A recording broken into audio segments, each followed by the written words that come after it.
Châu Viang man tai mình đài bán chụp. Tai bài chỉ chụp đòi chạy đòn. A nẹ niêng.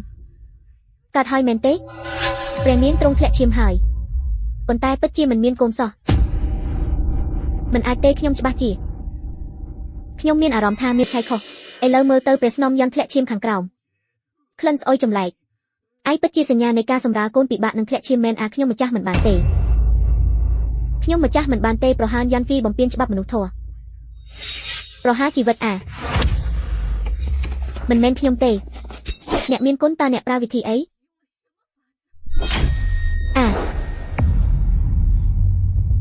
บองสไลขยมนังมันปรับบองเตตู้ใบจีบองสอบขยม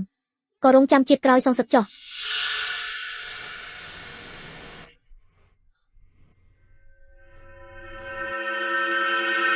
ปะปอជីវិតខ្ញុំធ្វើបាបរាងកាយខ្ញុំ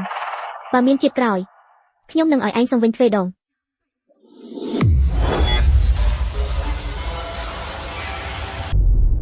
ខ្ញុំកាត់ឡើងវិញហើយបងស្រីមិនក៏បែកញើសច្រើនម្លេះមិនស្រួលខ្លួនត្រង់ណាហេพี่ឬយ៉ានឯងធ្វើពុតមិនហត់ទេហេកូនធ្វើអីហ្នឹងនៅផ្ទះកូនតែងតែធ្វើបាបអូនឥឡូវចិត្តចូលវាំងហើយនៅមិនឈប់ទៀតលោកម្ចាស់ក្មេងលេងសាច់ប៉ុណ្ណោះកុំដាក់ក្នុងចិត្តអីយាយយួនចូលវាំងកូននឹងប្អូនសុទ្ធតែជាមុខមាត់ត្រកូលភីមើលថែគេផងទេមើលថែយ៉ាងម៉េចប្អូនស្រីអាយុប៉ុន្មានហើយក្នុងវាំងខ្វះអ្នកបម្រើស្លៀកពាក់ឬខ្វះអ្នកបញ្ចុកបាយឯងជឿទេពុកកុំបន្ទោសបងស្រីអីបងស្រីកើតចេញពីប្រពន្ធដើមបងស្រីមើលងាយខ្ញុំនឹងម៉ែតូចជារឿងធម្មតាកើតចេញពីប្រពន្ធដើមយ៉ាងម៉េចមិនបានពាក់កណ្ដាលឬយ៉ានផងចេះដឹងគឺកូនស្រីចេះដឹងរបស់ពុកនឹងហើយជាតិមុនខ្ចីពោះខ្ញុំរួមរកជាមួយប្រុសបង្កើតបានកូន3សាច់3នាក់យាយយួនប្អូនស្រីមានវាសនាល្អពីកំណើតព្រះរាជបុត្រសពថ្ងៃពិបាកមានបុត្រថ្ងៃក្រោយប្អូនទទួលបានការពេញចិត្តឯងជាបងស្រីក៏បានទទួលផលដែរមានបងស្រីមើលថែខ្ញុំច្បាស់ជាអាចបន្តពូជពង្សឲ្យព្រះរាជបុត្រមិនដឹងជាអាចបានកូនភ្លោះ3រអត់ផងនៅចង់ទាញខ្ញុំឲ្យធ្លាក់ទឹកទៀតជាតិនេះខ្ញុំមិនឲ្យឯងសម្រេចបំណងទេល្អអញ្ចឹងជូនពូប្អូនស្រីទទួលបានការពេញចិត្តពេញយ៉ាងក្រៅប៉ុន្តែសំណាងនេះឯងទទួលតែម្នាក់ឯងចុះវាំងនេះខ្ញុំមិនចូលទេមិនបាន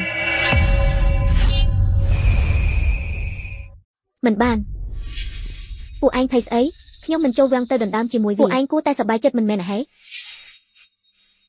យាយយួននិយាយផ្ដេសផ្ដាស់ទៀតហើយបាត់ដៃក្នុងដៃសុទ្ធតែសាច់ធ្វើជាម៉ែតូចច្បាស់ជាចង់ឲ្យពួកឯងទាំងពីរអ្នកល្អនៅតែម៉ែតូចស្រឡាញ់កូនស្រីខ្ញុំស្ម័គ្រចិត្តនៅក្បែរអ្នក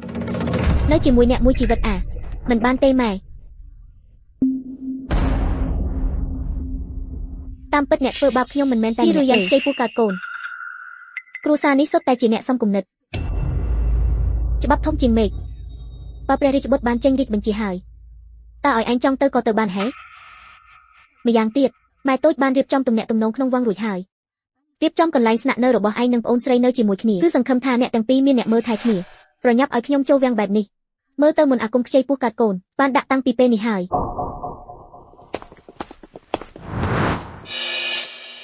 ម៉ោងល្អបានមកដល់ហើយអ្នកនាងទាំងពីរនៅមិនទាន់ចូលវាំងទៀត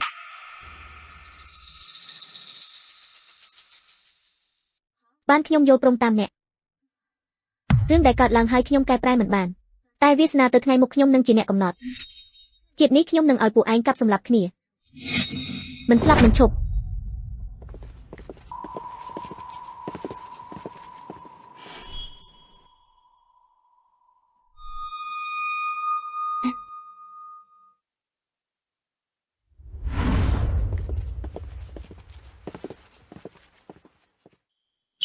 មកដល់ទៀតហើយ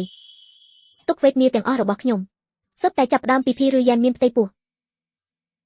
អ្នកនាងទី2ពិតជាកាំងមែនទើបតែចូលវាំងក៏គិតចង់មានផ្ទៃពោះដណ្ដើមការពេញចិត្តអ្នកនាងពួកយើងក៏មិនអាចចាញ់ដែរមិនបាច់ទេនាងទៅទិញថ្នាំរំលូតកូន95 410ឲ្យខ្ញុំខ្ញុំចង់ផឹក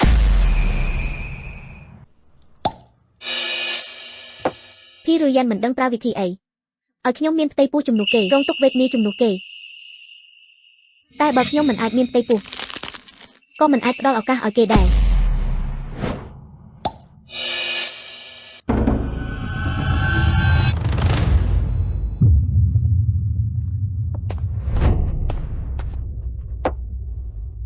អ្នកនាងផឹកច្រើនយ៉ាងនេះនឹងមិនអាចមានកូនមួយជីវិតទេខ្ញុំគឺចង់មិនមានកូនមួយជីវិត Chandel ទៅធ្វើរឿងមួយឲ្យខ្ញុំទៀតខ្ញុំចង់ឲ្យភីរយ៉ានខូចកេរ្តិ៍ឈ្មោះបងស្រីថ្ងៃនេះបងពិតជាមានអារម្មណ៍ល្អមែននៅក្នុងវាំងក្រោយនេះមនុស្សដែលកាន់តែក្រអឺតក្រទុំកាន់តែងាយរងគ្រោះដោយព្រួញសម្ងាត់រៀបចំហើយឬនៅអាហឹមតាមបញ្ជារបស់អ្នកនាងពេញទាំងវាំងដឹងថាភីរយ៉ានក្រអឺតក្រទុំដើរប្រាប់គេថាខ្លួនជាស្ត្រីមានកូនទោះបីជាមានផ្ទៃពោះរាងកាយក៏មិនប្រែប្រួលដែរភីរយ៉ានជាតិនេះខ្ញុំមិនអាចមានផ្ទៃពោះជំនួសនាងទេខ្ញុំចង់ដឹងថានាងរងទុក្ខវេទនាមានផ្ទៃពោះម្នាក់ឯងធ្វើជាស្ត្រីមានកូនយ៉ាងម៉េចដល់ពេលនោះពួកយើងចាំមើលរឿងល្អមើលគឺនាងនឹងហើយដើរប្រាប់គេថាអាចបង្កើតកូន8នាក់ឲ្យព្រះរាជបុត្រទើបតែទទួលបានការពេញចិត្តម្ដងសោះកាំងដល់ថ្នាក់នេះ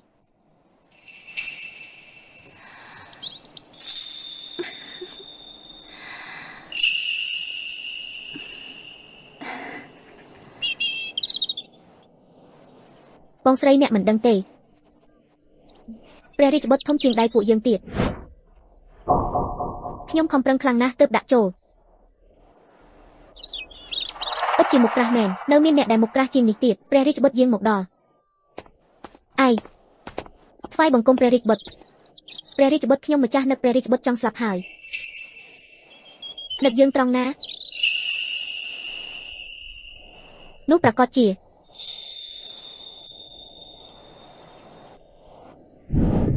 ត្រង់នេះហើយអញ្ចឹងយើងនឹងស្នំស្និទ្ធស្នាលគ្នាបន្តិចទៅបិសាចតូចចង្កេះតូចបែបនេះអាចបង្កើតកូន8ឲ្យយើងបានមែនហ៎ព្រះរាជបុត្រមិនជឿខ្ញុំម្ចាស់នឹងបង្កើតឲ្យមើលនៅទីនេះតែម្ដង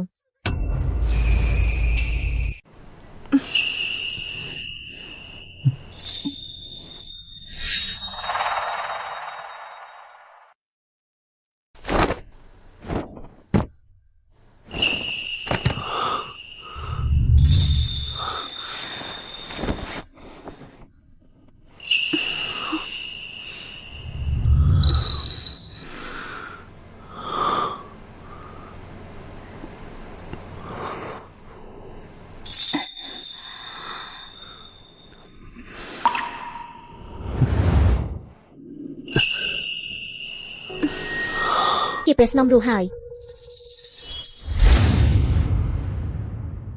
ឬមួយឥឡូវគេនៅណាគេនៅក្នុងដំណាក់គេព្រះរាជបុត្រចង់បដូរដំណាក់ឲ្យគេតែគេមិនព្រមដោយមិនដឹងមូលហេតុទៅមើលស្ថានភាព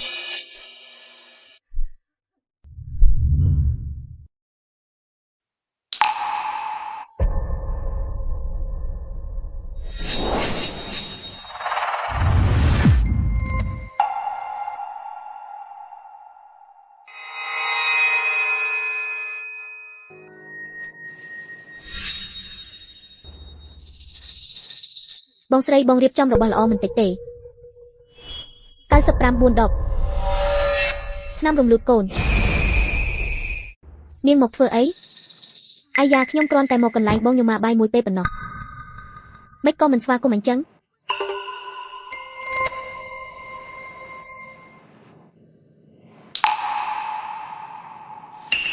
អាហឹម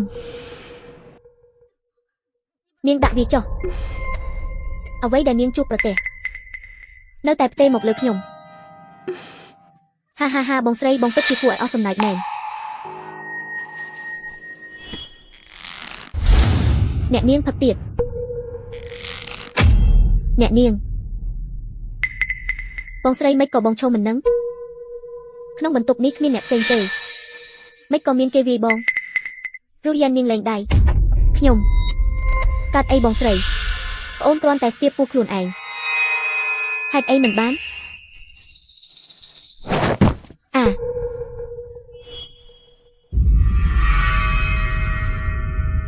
បងស្រីក្នុងនាមជាស្ត្រីត្រូវតែទ្រាំនឹងការឈឺចាប់នេះបងកុំតិចវាអីហាគួរឲ្យស្ដាយវាសនាគឺបែបនេះជាតិនេះបងសំតែនៅក្រោមបាតជើងខ្ញុំនាងហ៊ានវាខ្ញុំពោះឈឺមុខមិនឈឺទេនាងមុខឆ្វេងមិនឈឺ មុខស្ដាំក៏មិនឈឺដែរល្អបើអញ្ចឹងនាងចង់ធ្វើអីធ្វើបែបនេះហ៎ហើយ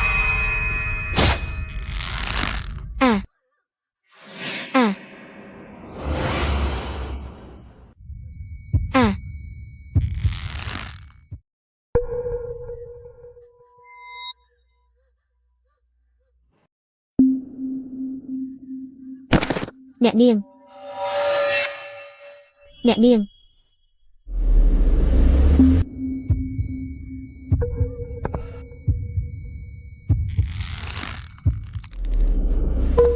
មិនស្រួលទេហេតុអីគាត់ដើរកាន់តែជិតខ្ញុំកាន់តែឈឺអាវីនេះកំពុងធ្វើអីអាវី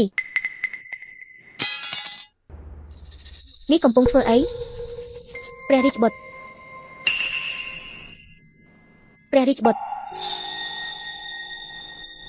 អាវី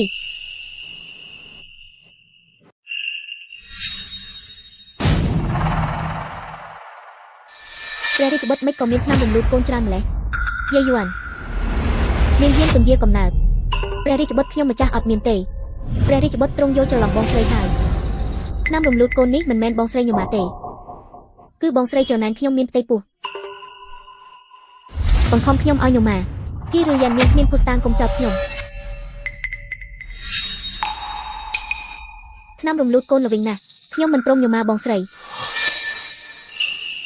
ក៏ចង់សម្លាប់ខ្ញុំ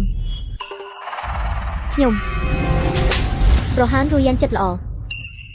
មិននឹងអាចចោទប្រកាន់នាងមកនេះផ្សាយរាជបញ្ជាព្រះស្នំយ៉ាន់ប៉ុនប៉ងធ្វើធៀបផ្សាយរាជវង្សពាក្យសម្ដីគ្មានសុជីវធម៌យកទៅប្រហារព្រះរាជបុត្រមិនបានទេគាត់គឺជាបងស្រីបង្កើតរបស់ខ្ញុំម្ចាស់ម្យ៉ាងទៀតខ្ញុំម្ចាស់មានផ្ទៃពោះមិនអាចឃើញឈាមទេព្រះរាជបុត្រទ្រង់លើកលែងជីវិតគាត់មួយទៅបានហើយចាត់ទុកថាសន្សំបុណ្យសម្រាប់កូនក្នុងពោះរបស់ខ្ញុំឯងលើកលែងជីវិតថ្ងៃនេះទម្លាក់ពីយាយ័នទៅជាជនសាមញ្ញដាក់ចូលក្នុងវង្សត្រជាក់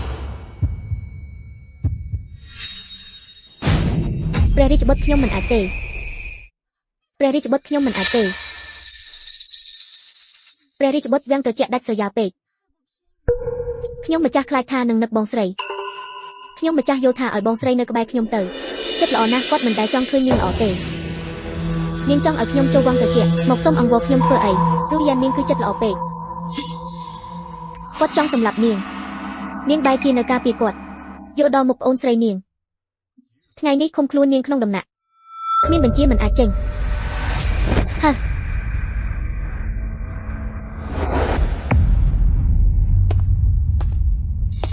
មើលទៅខ្ញុំលេបថ្នាំរំលូតកូនមិនអាចប៉ះពាល់គាត់ទេព្រោះគាត់មានផ្ទៃពោះហើយអញ្ចឹងសាឲ្យគាត់រលូតកូនពួកយើងថ្នមម្ដងទៀត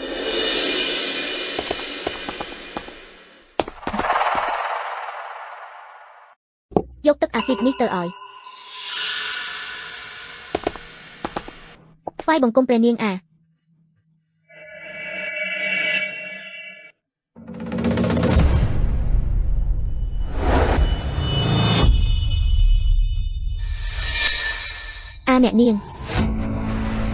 អ្នកនាងមិនក៏ធ្លាក់ឈាមអ្នកនាងជីបចូលព្រះនាងពិតជាពោះ6ខែមិនត្រឹមតែមិនឃើញពោះថែមទាំងមានរាងស្អាតទៀតទូបង្គំធ្វើពេទ្យ40ឆ្នាំមិនដែលឃើញព្រះនាងដែលមានឈាមល្អបែបនេះទេឯងពិតជាសំណាងរបស់ព្រះរាជបុត្រមែន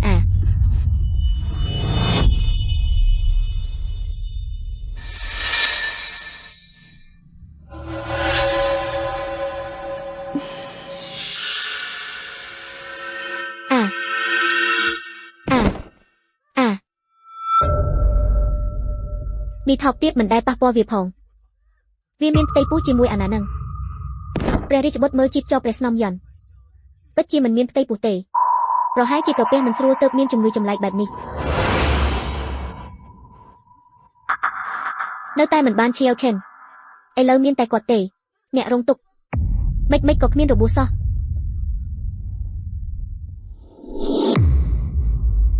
តាមរឿងពីជាតិមុន បើនៅតែបែបនេះ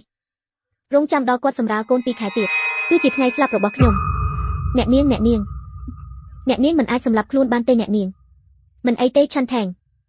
ខ្ញុំមិនសម្លាប់ខ្លួនទេអាចឲ្យមនុស្សមិនដឹងអីម្នាក់រងទុក្ខវេទនា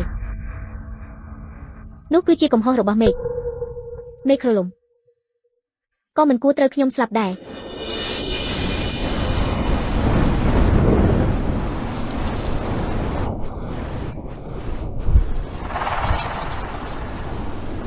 មិនអីទេការពិតនាងទៅយកថ្នាំបំបត្តិការឈឺចាប់ឲ្យខ្ញុំនៅតែក្រំបាន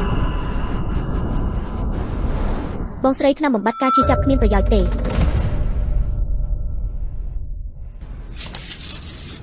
នេះទើបតែចាប់ផ្ដើមបងមិនមែនទ្រាំមិនបានទេដឹងយប់នេះព្រះរាជបុត្រមិនមែនទៅរកនាងនៅដំណាក់យ៉ាងឈិនទេហើយមិនក៏នាងនៅទីនេះប្រកាសជាព្រះរាជបុត្រស្រឡាញ់ខ្ញុំមកដល់កន្លែងខ្ញុំផ្ទាល់ម្យ៉ាងទៀត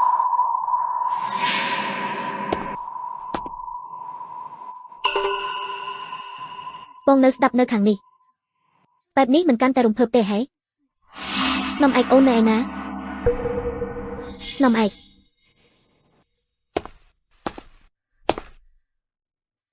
កសុទ្ធតែទៅដំណាក់យ៉ាងឈិនដោយខ្លួនឯងកញ្ជ្រោងនេះមិនព្រមដាទាមទារឲ្យព្រះរាជបុត្រមកក្មេងតូចអ្នកនាង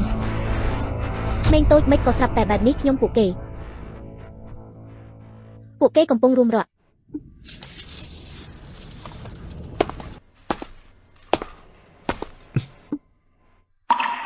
ព្រះរាជបុត្រខ្ញុំម្ចាស់មានរាងកាយសំណាងឲ្យតែមានផ្ទៃពោះនឹងមិនងាយរូទេនាងសាក់មើលពិតមែនអញ្ចឹងយើងមិនក្រែងចិត្តទេ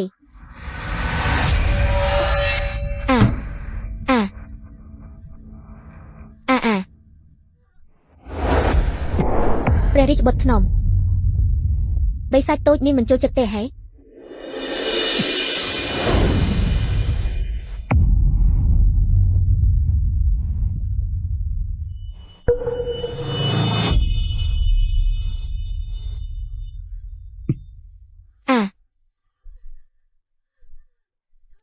អ្នកនាង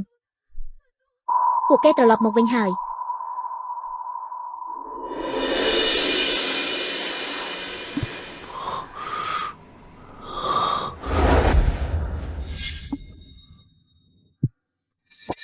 ធ្លាប់មានរឿងមួយមិនដែលឈឺបែបនេះទេ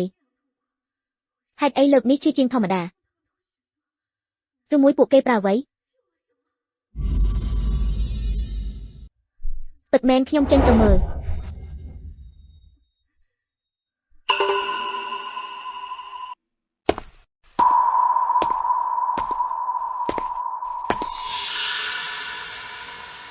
មិនក៏បាត់ឈឺសូនអញ្ចឹង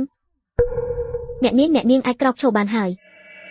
ឬមួយការផ្សារភ្ជាប់រវាងខ្ញុំនិងគេដាច់ហើយ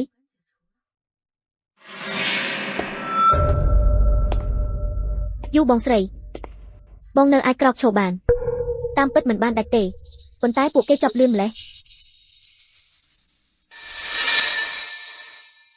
មិនមែនថាប៉ុណ្ណេះទេហេតាមពិតមិនបានការសោះនាងព្រះរាជបុត្រនៅសល់កន្លះខែទៀតចេញពីវាំងនាងចាំមើលចុះព្រ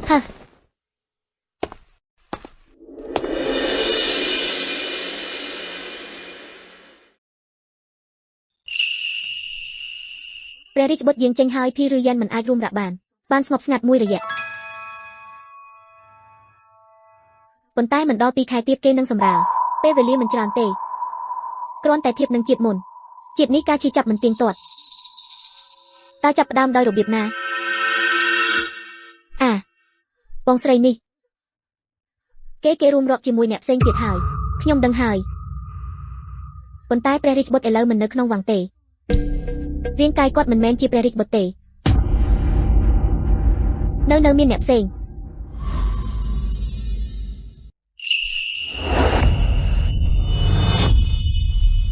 បងស្រីបង្កើតបានកូន3សាច់ជាតិមុនគេទម្លាក់កំហុសឲ្យខ្ញុំបង្កើតបានកូន3សាច់សក់ក្រហមភ្នែកខៀវពិតជាខ្លាចការរួមរកជាមួយជនបរទេសជាតិនេះខ្ញុំដាច់ខាតមិនដើរជន់ដានចាស់ទេតោះចេញដំណើរ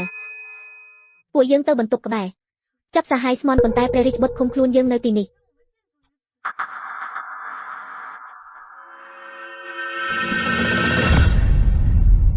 ហើយអ្នកទាំងពីរធ្វើអីហ្នឹង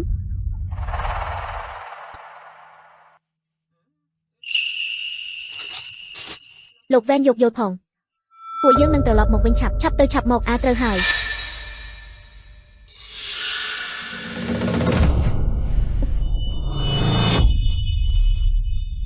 អ្នកនាងមិនក៏លើកនេះឈឺពោះខ្លាំងម្ល៉េះចេងអាចជួយអូខ្ញុំទៅ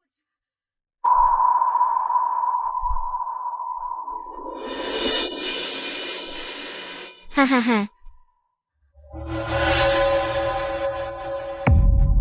គេបែរជា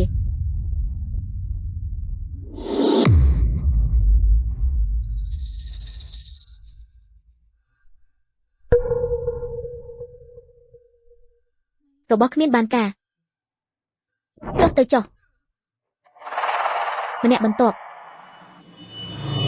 ពួកយើងនៅណាទៅ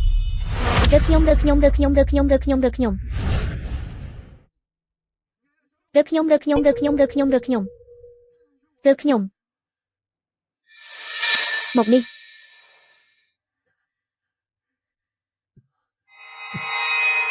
គាត់រួមរកជាមួយឆ្មាំយាមនៅមានជនបរទេសទៀត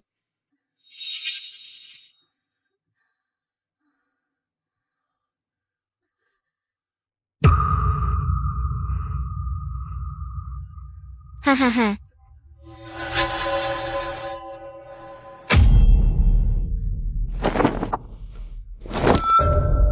អ្នកក៏គ្មានបានការដែរយ៉ាងម៉េចនឹងពួកឯងអត់បាយមែនទេទាំង5នាក់ពួកឯងចូលទាំងអស់គ្នាហាហោះ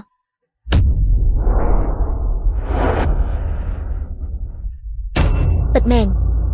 5នាក់បុកចូលគ្នាពិតជាយូរជាងម្នាក់មែនបងថ្លៃស្រីចុះពួកយើងធ្វើយ៉ាងម៉េចអ្នកទាំងពីរឆាប់ត្រឡប់ទៅវិញទៅផ្ទះសិន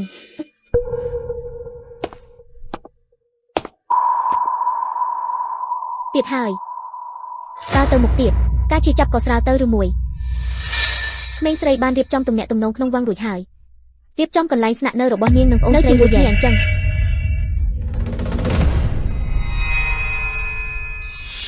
វាំងត្រជាក់ដាច់ស្រយាលពេកខ្ញុំម្ចាស់ខ្លាចថានឹងនឹកបងស្រីខ្ញុំម្ចាស់យល់ថាឲ្យបងស្រីនៅក្បែរខ្ញុំទៅល្អណាស់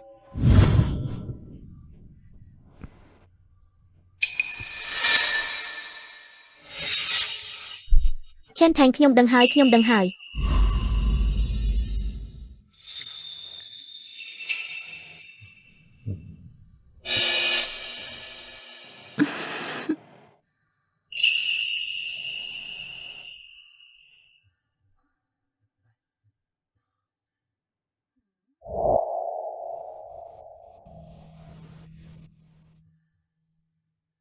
ព្រះនាងពួកយើងធ្វើបែបនេះគ្មាននរណាដឹងទេមែនទេ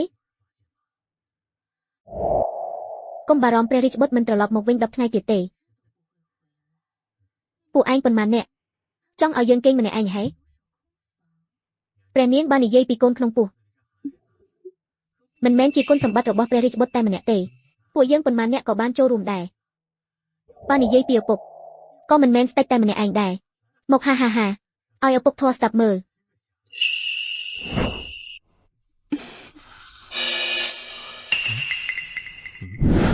ហាព្រះនាងពោះរបស់ទ្រង់មិនក៏ធំជាងមុនម្លេះនិយាយផ្ដេសផ្ដាស់អំបាញ់មិញនៅល្អតាចម្លែកមិនក៏មានអារម្មណ៍ថាចង្កេះតូចជាងអំបាញ់មិញឬមួយខោអាប់តូចខ្ញុំសាកស្ដាប់មើលដែរស្រីស្អាតមិនក៏ធំម្លេះពួកឯងធ្វើអីមិនមែនខ្ញុំធ្វើទេពួកយើងមិនបានឃើញអីទេត្រូវហើយពួកយើងមិនបានឃើញអីទេមិនឃើញទេឆាប់ហៅមនុស្សមកព្រះនាងទ្រង់យ៉ាងម៉េចហើយព្រះនាងទ្រង់មិនដែលរីករាយបែបនេះពីមុនមកទេ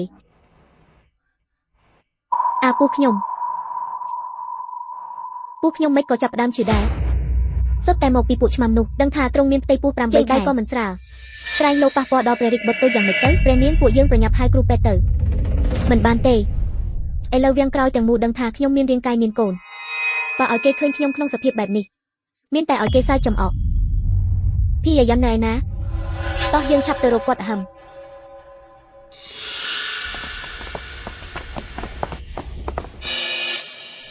ឈប់សិននរណាប្រហែលឈានរូហ្វីក៏មិនអាចកើតកូនបានដែរយើងថ្ងៃនេះចិញ្ចឹមខុសធុញពេកមកមើលបងស្រី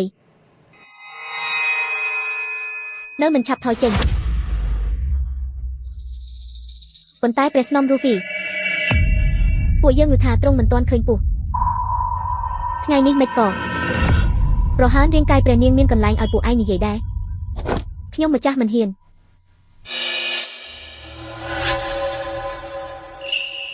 พี่อย่าย้ำนายนะឯព្រះស្នំយ៉ាន់បានចូលសម្រានហើយម៉ោងប៉ុណ្ណេះចូលសម្រានចូលទៅមើលឯងព្រះស្នំយ៉ាន់កំពុងជាប់ឃុំទ្រង់មិនអាចចូលទៅបានទេគាត់ជាប់ឃុំមិនមែនខ្ញុំជាប់ឃុំឯណាយើងថ្ងៃនេះចង់មើលថាពួកឯងបានបំពេញបញ្ជារបស់ព្រះរាជបុត្រឬអត់ទៅបុកទ្វារចាស់សព្រះនាងទ្រង់មិនអាចចូលបានទេព្រះនាងឯព្រះនាង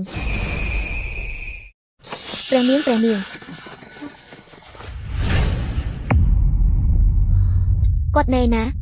ពួកតូចមិនដឹងទេអំបាញ់មិញក្នុងដំណាក់កុំកំរើកតើគេរត់គេចខ្លួនមែនទេពួកឯងទាំងពីរយាមមិនបានល្អសោះបើបាត់មនុស្សចាំមើលព្រះករុណាយាងមកដល់យើងនឹងឲ្យពួកឯងកាត់ក្បាលជាមួយគេមិនខានព្រះនាងសូមលើកលែងទោសផងបាត់មុខតែមួយថ្ងៃហេតុអីប្អូនស្រីប្រញាប់ចង់ឲ្យបងកាត់ក្បាលម្លេះพี่រៀននាងរត់ទៅណាអាហាមិនក៏ត្រឡប់មកវិញហើយទម្លាប់តើគេបានធ្វើអ្វីប្អូនស្រីកំពុងនិយាយពីអ្វីខ្ញុំស្ដាប់មិនយល់សោះអំបញ្ញមិញនាងទៅណាព្រះករុណាបានឃុំខ្លួនខ្ញុំពិតជាមិនហ៊ានទៅណាឡើយ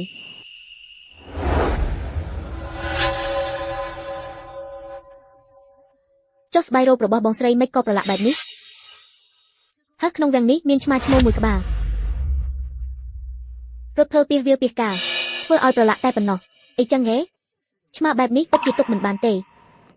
តើយួនទៅឆែកមើលនៅទីធ្លាក្រោយយើងត្រូវតែកម្ចាត់ឆ្មានោះជំនួសបងស្រីក្រាបទូលអ្នកនាងសោទ្វារក្រោយរបស់យើងគេមិនឃើញទេមែនទេអ្នកនាងយើងចេញមកយូរពេកហើយទ្វារក្រោយចាក់សោះហើយធ្វើម៉េចទៅ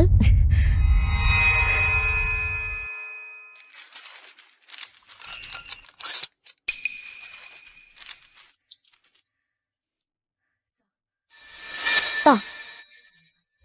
គេប្រហែលជាមិនដឹងទេព្រះនាងទ្វារក្រោយមានស្នាមគេប៉ះពាល់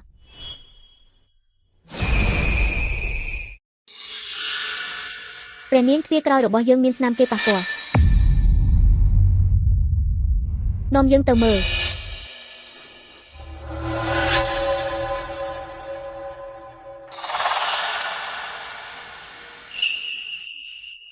ព្រះនាងតតមើលចុះនេះជាស្នាមជើងច្បាស់ណាស់ថាគេបានចេញទៅក្រៅល្អណាស់បងស្រីព្រះករុណាបញ្ជាឲ្យបងឃុំខ្លួននៅក្នុងវាំងបងហ៊ានប្រឆាំងរាជបញ្ជាលួចចេញទៅក្រៅផងអាហាស្នាមជើងប៉ុន្មានតែប៉ុណ្ណោះមិនដឹងជាស្នាមជើងអ្នកដាំបាយទេដឹងទ្វារនេះចាក់សោជាប់ហើយខ្ញុំក៏ចេញទៅមិនបានដែរអីចឹងទៅពិនិត្យមើលសោក្រាបទូល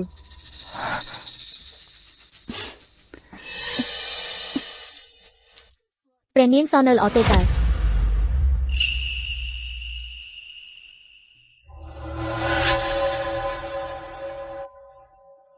พี่រយនាងរកមិនឃើញអ្វីទេព្រោះសដែលខូចនោះគឺនៅឯខ្ញុំ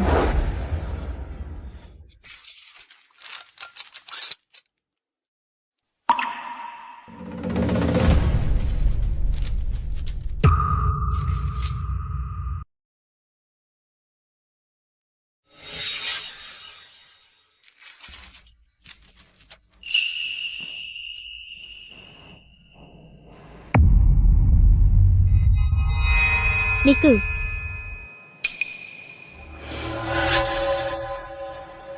បងស្រីនេះជាអ្វីព្រះនាងនេះគឺជារបស់សម្រាប់គាស់សោនេះគ្រាន់តែជារបស់លេងកង9ប៉ុណ្ណោះមិនដឹងជា ពួកអ្នកបំរើដែលចូលចិត្តលេងមកភ្លេចចោលនៅទ្វារក្រោយទេដឹងមនុស្សក្របង្កប់អូនស្រីមិនក៏ឆ្ងល់ច្រើនម្លេះអីចឹងគេបងស្រីជាទីស្រឡាញ់ខ្ញុំថាបងកុំដោះសារអីល្អជាងប្រាប់តាមត្រង់មកថាថ្ងៃនេះបងបានធ្វើអ្វីខ្លះខ្ញុំនឹងយកដល់មនោសញ្ចិត្តណាបងប្អូនមិនយកទោសបីរឿងនេះទេអីយ៉ាប្អូនស្រីព្រះករុណាបានឃុំខ្លួនបងហើយបងក៏កើតជំងឺចម្លែកនេះទៀតរាងកាយគ្មានកម្លាំងយប់នេះបានត្រឹមតែដេកនៅក្នុងវង់ប៉ុណ្ណោះសំដីកុហក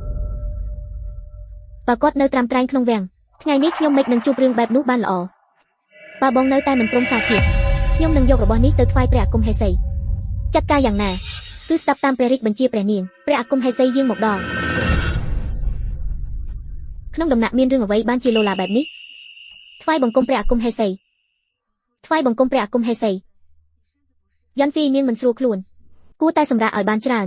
ក្រោកឡើងទាំងអស់គ្នាព្រះនាងពិតជាមានព្រះទ័យល្អតែយ៉ាន់ហ្វីនៅមិនស្ងៀមសោះព្រះករុណាបានបញ្ជាឲ្យឃុំខ្លួននាងក្នុងវាំងតែខ្ញុំម្ចាស់បានឃើញថានាងហ៊ានគាស់សោប៉ុនប៉ងរត់គេចតាមទ្វារក្រោយនេះគឺជាខ្សែលូដែលនាងប្រើសម្រាប់គាស់សោយ៉ាន់ហ្វីជារឿងពិតដែរទេមិនមែនទេព្រះអាគមហេសីនេះគ្រាន់តែជានេះគឺជាខ្សែលូសម្រាប់គាស់សោខ្ញុំម្ចាស់នឹងបង្ហាញព្រះនាងតើយួនទៅយកសោនោះមកក្រាបទូល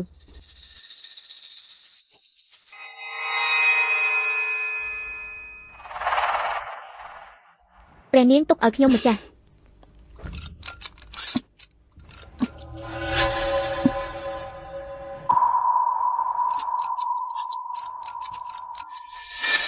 ព្រះនាងនេះគឺ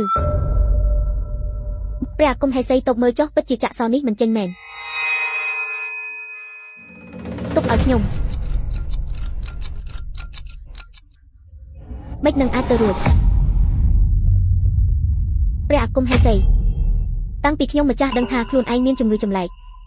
ដឹងថាខ្លួនឯងនឹងត្រូវអាក្រក់មើលទោះបីជាព្រះករុណាមិនឃុំខ្លួនក៏ដោយក៏ខ្ញុំម្ចាស់មិនហ៊ានចេញទៅក្រៅឲ្យគេខ្លាចដែរភីយ៉ាននាងបដូរសោះហើយមែនទេខ្សែលួសនេះនាងប្រើសម្រាប់គាស់សោចាស់បានហើយរូវីបងស្រីនាងមានរាងកាយបែបនេះហើយគាត់គ្មានកម្លាំងនឹងទៅធ្វើរឿងទាំងនោះទេប៉ុន្តែខ្ញុំម្ចាស់អំបញ្ញមិញច្បាស់ជាព្រះករុណានឹងយាងត្រឡប់មកវិញឆាប់នេះដើម្បីថ្វាយព្រះពរព្រះមកជាការងារយើងមកភីយ៉ានចាំមើលចុះថ្វាយបង្គំលាព្រះអាគមហេសី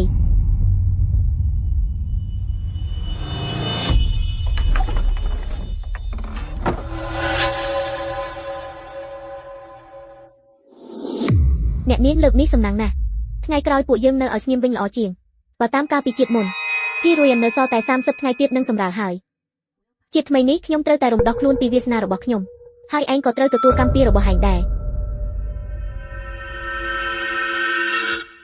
ប៉ុន្តែអ្នកនាងพี่រួយបានបញ្ជូនមនុស្សមកយាមកាន់តែច្រើនថ្ងៃក្រោយបើពួកយើងចង់ចេញទៅក្រៅមិនកាន់តែពិបាកទេ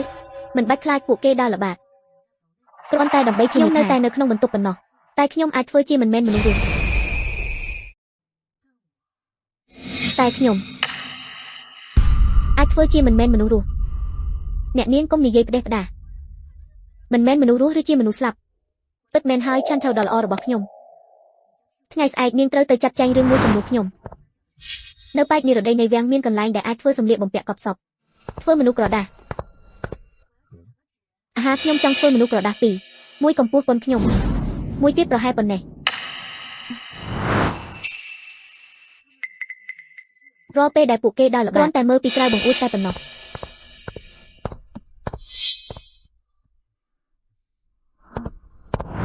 នៅទីនោះ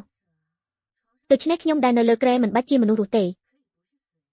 ក៏មិនមែនជាមនុស្សស្លាប់ដែរគឺជាមនុស្សคล้ายដូច្នេះអ្នកនាងមិននៅក្នុងវាំងគ្រាន់តែទុកឲ្យខ្ញុំនៅយាមទ្វារបើមានអ្នកណាមកខ្ញុំនឹងជួយពន្យាពេលជូនអ្នកនាងគឺបានហើយមែនទេតែមិនមែនឥឡូវនេះទេឆាន់ឆៅនាងនៅមានរឿងផ្សេងត្រូវធ្វើដីត្រង់នេះល្អណាស់ជាដីហុងស៊ុយល្អឆាន់ឆៅខ្ញុំចង់ឲ្យនាងណែ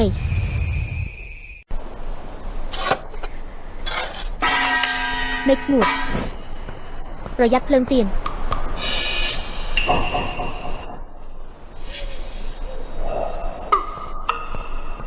Make smooth ប្រយ័ត្នភ្លើងទៀនឆា ចាំត្រូវយើងបន្តទៀតអ្នកនាងកំពុងជីករូងក្រោមដីត្រូវហើយការយាមកម្មតឹងរឹងណាស់បើពួកយើងទៅតាមផ្លូវលើដីមិនបានមានតែទៅតាមផ្លូវក្រោមដី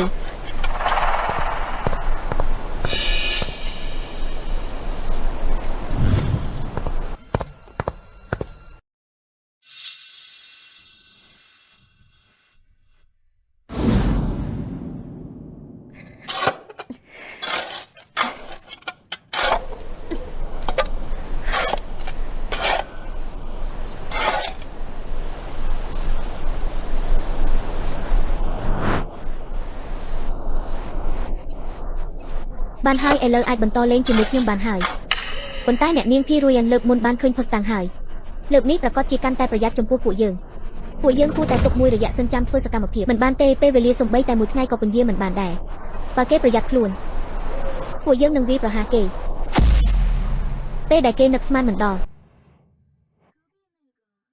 អ្នកនៅខាងនោះប៉ុន្មានថ្ងៃនេះធ្វើអ្វីខ្លះគាត់ត្រូវបានឃុំខ្លួនប្រកាសជាទៅណាទីណាពុំបានអ្នកយាមពេលយប់ថាប៉ុន្មានថ្ងៃនេះខាងនោះដេកលក់ស្កប់ស្កល់ណាស់ពិតមែនហើយពូធំផងគួរតែឆាប់ចូលសម្រាប់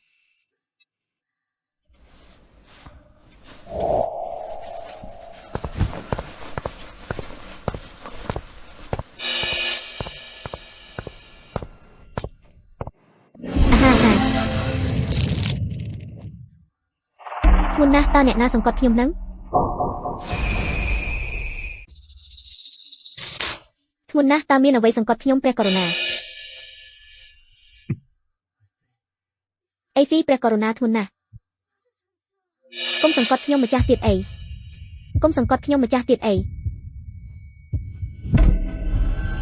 អាហាមានរឿងអីហ្នឹងអាហាបាវយួន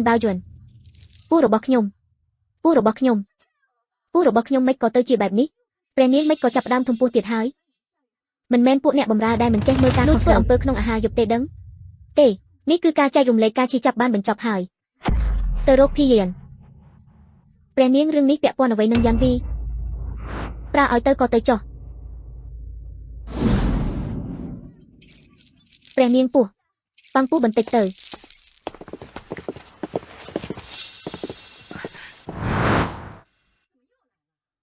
មិនក៏មកទៀតហើយមករករឿងនៅទីនេះរាល់យប់មែនហើយមិនឲ្យគេដេកពួនទេភីយានឯណាព្រះនាងមិនអាចចូលទៅបានទេចៅវាយខ្ញុំចូលសម្រាប់ហើយ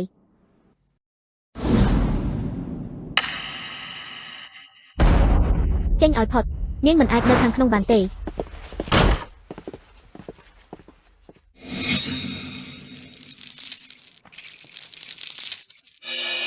បើកវាំងមិនឲ្យយើងមិនបានទេ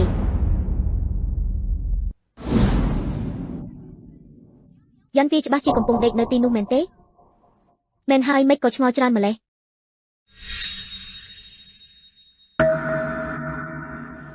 មិនត្រូវទេខាងក្រៅមាត់ខ្លាំងបែបនេះនាងមិននឹងអាចមិនបានទេតែយួនកុំខ្វល់ពីឆាន់ថៅបើកវាំងឡើង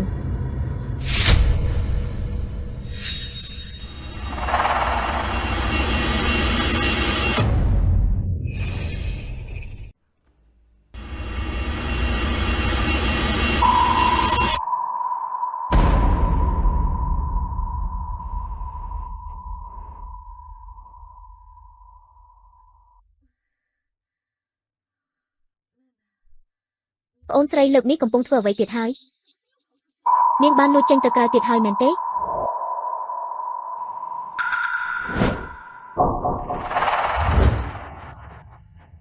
មិននឹងអាចទៅរួចយ៉ាន់វីនៅទីនេះច្បាស់ណាស់មិនបានទៅណាទេមែនហើយលើកនេះពួកយើងបានឃើញផ្ទាល់ភ្នែកនាងក៏ហៅអំបាញ់មិញនាងច្បាស់ជាមិននៅទីនេះទេប្អូនស្រីមិនមែនជាអ្នកយាមនៅមាត់ទ្វាររបស់បងទេហេតុអីចេះតែចោទប្រកាន់ថាបងដើរទៅនេះទៅនោះគ្មានមូលដ្ឋានបែបនេះមែនហើយរូហ្វីបងស្រីរបស់អ្នកមានជំងឺចម្លែកពូនេះធំជាងអ្នកមានកុហក8ខែទៅទៀតអ្នកលែងគាត់ទៅមែនហើយលែងគាត់ទៅខ្ញុំពួកឯងកុំចាញ់បោកនាងឲ្យសោះ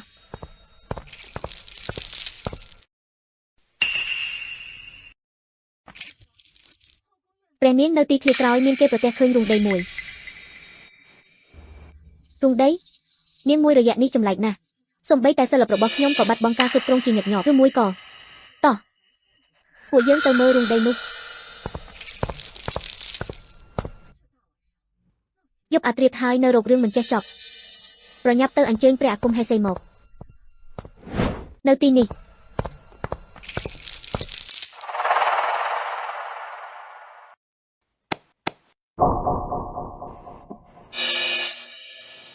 បងស្រីជីគ្រុងធំបែបនេះបងចង់ធ្វើអ្វីឬមួយបងមិនពេញចិត្តនឹងការឃុំខ្លួនរបស់ព្រះករុណាចង់ជីគ្រុងរត់គេចខ្លួនប្អូនស្រីរាងកាយបងបែបនេះមានកម្លាំងឯណាទៅធ្វើរឿងទាំងនេះប៉ុន្តែប្អូនស្រីប្អូនតែងតែនាំគ្នាមកចាប់បងយ៉ាងក្រឹកក្រែងទោះបីជាបងចង់ចេញទៅក្រៅមែនក៏មិនចាំបាច់ចំណាយកម្លាំងច្រើនបែបនេះដែរខ្ញុំមិនជឿដាច់ខាតមិនអាចឲ្យគេរកឃើញភាពមិនប្រក្រតីទេព្រះករុណាមុនពេលយើងចេញបានប្រកល់សិទ្ធិគ្រប់គ្រងឲ្យខ្ញុំរាល់ពាក្យសម្ដីនិងទង្វើរបស់បងខ្ញុំប្រកាសជាត្រូវត្រួតពិនិត្យឲ្យតឹងរ៉ឹងព្រះរាជបញ្ជាគ្មានរឿងតូចតាចទេតើយួនចុះទៅមើលក្នុងរូងថាមានអ្វីឲ្យប្រកាសឈប់សិនរូងនេះជ្រៅណាស់មើលពីលើទៅបានហើយមិនចាំបាច់ចុះទៅធ្វើឲ្យប្រឡាក់ដៃជើងទេអរព្រះគុណយ៉ាន់ហ្វីដែលមានព្រះទ័យល្អប៉ុន្តែពួកយើងជាអ្នកបម្រើមិនខ្លាចប្រឡាក់ទេ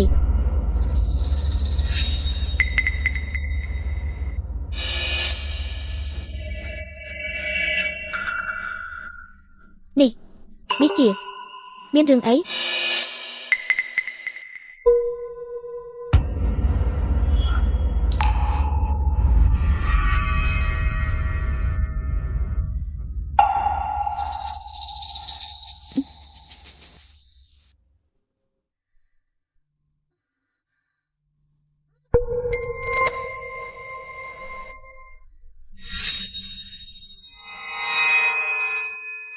្អីគេហ្នឹងស្អុយណាស់ឆាប់នៅឲ្យឆ្ងាយខ្លួនគាត់សុទ្ធតែអាចភីយ៉ាននាងមានរោគចិត្តមែនទេមិនក៏កប់អាចនៅក្នុងរូងប្អូនស្រីបងប្រាប់តាំងពីដើមហើយថាកុំឲ្យចុះទៅតែពួកឯងនៅតែមិនស្ដាប់ខ្ញុំមិនខ្វល់នាងសុកមកជីករូងនៅក្នុងវាំងច្បាស់ជាមានល្បិចព្រះអាគមហេសីយ៉ាងមកដល់ថ្វាយបង្គំព្រះអាគមហេសីក្រោកឡើង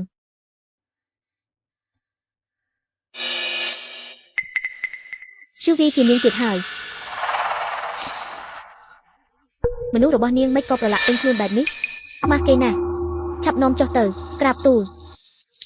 ព្រះនាងនេះសុទ្ធតែជាស្នាដៃរបស់យ៉ាន់វីនាងសុកជីករូងធំមួយនៅក្នុងវាំងច្បាស់ជាមានគំនិតមិនល្អសូមព្រះនាងពិនិត្យមើលផងយ៉ាន់វីនាងជីករូងធំបែបនេះនៅទីធ្លាក្រោយដើម្បីអ្វីទូព្រះអាគមហេសី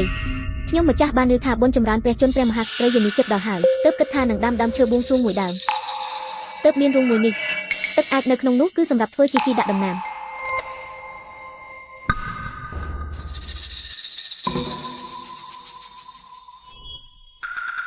ពិតមែននៅទីនេះមានស្លឹកឈើមួយ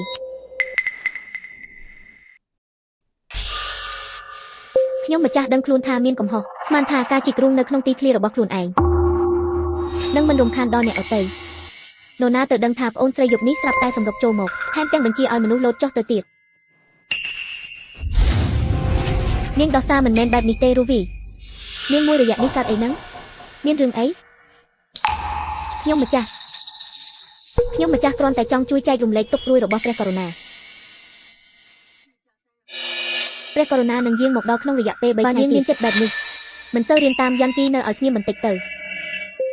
ប៉ុន្តែខ្ញុំបានហើយបំបីគ្នាទៅត្រឡប់ទៅដំណាក់វិញតោះទៅភីយ៉ានចាំដល់ព្រះករុណាយាងមកវិញជួយរកយុទ្ធធម៌ឲ្យខ្ញុំថ្ងៃអាក្រក់របស់នាងគឺនៅខាងមុខនេះហើយ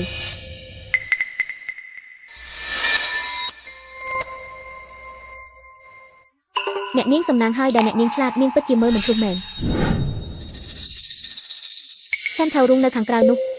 មិនបាច់ជីកទៀតទេយើងជីកនៅខាងក្នុងនេះវិញអ្នកនាងជីករូងក្នុងផ្ទះយ៉ាងម៉េចទៅ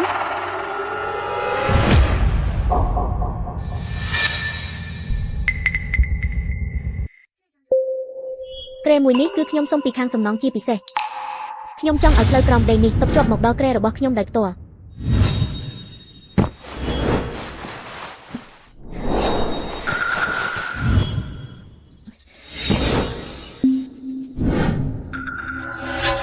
ប ប៉ុន្តែអ្នកនាងរុំក្រោមក្រៃយើងទៅតែជីកបាន200ជំហានប៉ុណ្ណោះវាំងធំបែបនេះជីកដល់ពេលណាទៅដល់គោលដៅរងចាំ3ថ្ងៃទៀតព្រះករុណាយាងត្រឡប់មកវិញ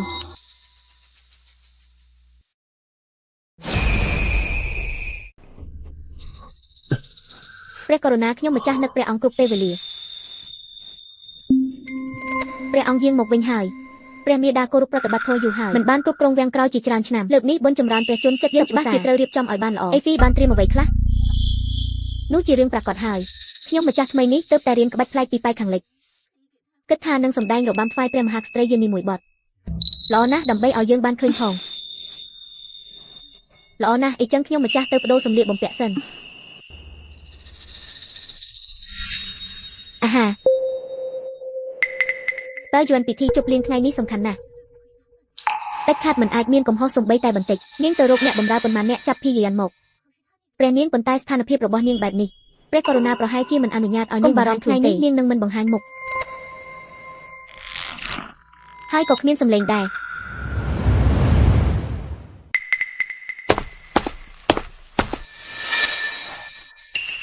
ពួកឯងមកធ្វើអីរូហ្វីមានរាជបញ្ជាឲ្យនាំនាងទៅចាប់យកទៅធ្វើអីហ្នឹងលេងយើង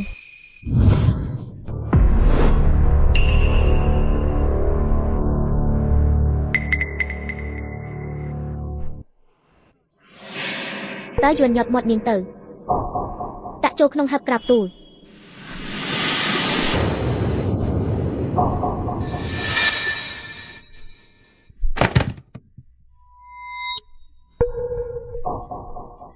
พี่รวยនាងរំខ្លួនឯងហេតុអីអូខ្ញុំចូលដែរតើយួនកុំនិយាយច្រើនជាមួយនាងពិតថាទៅ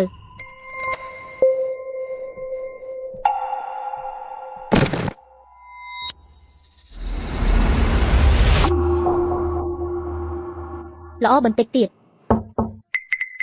សែងវាឡើងទៅលើឆាកក្រាបទូលព្រះនាងបងស្រីលើកនេះខ្ញុំពិតជាត្រូវជន់ឈ្លីបងនៅក្រោមជើងហើយចាំមើលថានាងរត់ទៅណាថ្វាយព្រះពរព្រះមហាក្សត្រីយានីសូមព្រះមហាក្សត្រីយានីមានព្រះជន្មយូរយូរ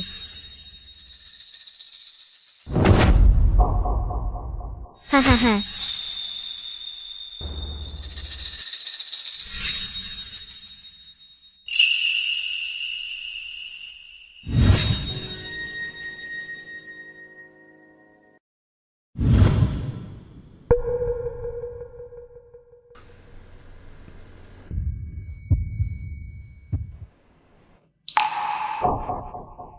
ថ្វាយបង្គំព្រះមហាក្សត្រីយានីខ្ញុំម្ចាស់ទើបតែរៀនរបាំថ្មីពិសេសដើម្បីសម្ដែងថ្វាយព្រះមហាក្សត្រីយានីនេះគឺជារូវីមែនទេพี่រយខ្ញុំម្ចាស់គឺ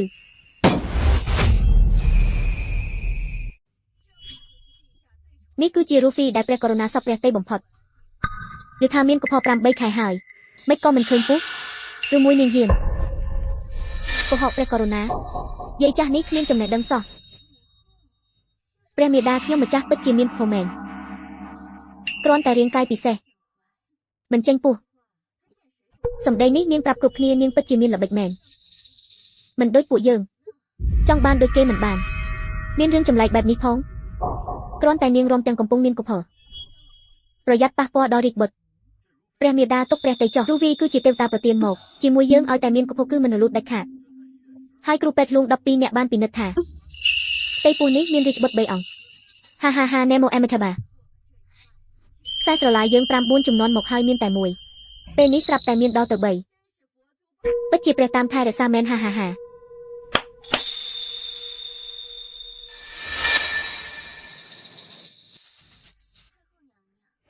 ព្រះមហាក្សត្រីយានីប្រអប់ឈើនេះធ្វើពីខ្លឹមច័ន្ទយ៉ាងល្អ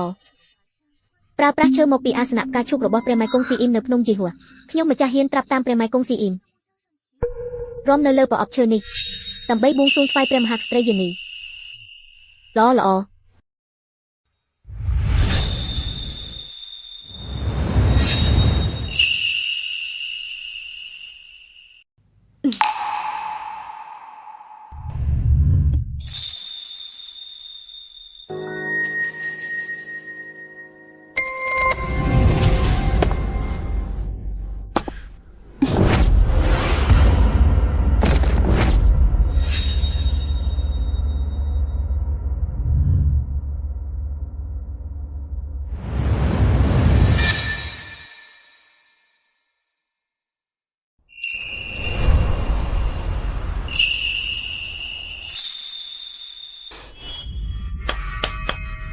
ha ha haល្អណាស់พี่យាមលើកនេះនាងរត់មិនរួចទេយើងមើលពស់ក្មេងនេះមានសំណាងពីកំណើតបើកើតមកច្បាស់ជាប្រុសទាំងអស់ឆាប់ប្រទានរង្វាន់ឲ្យច្រើនអរព្រះគុណព្រះមេដា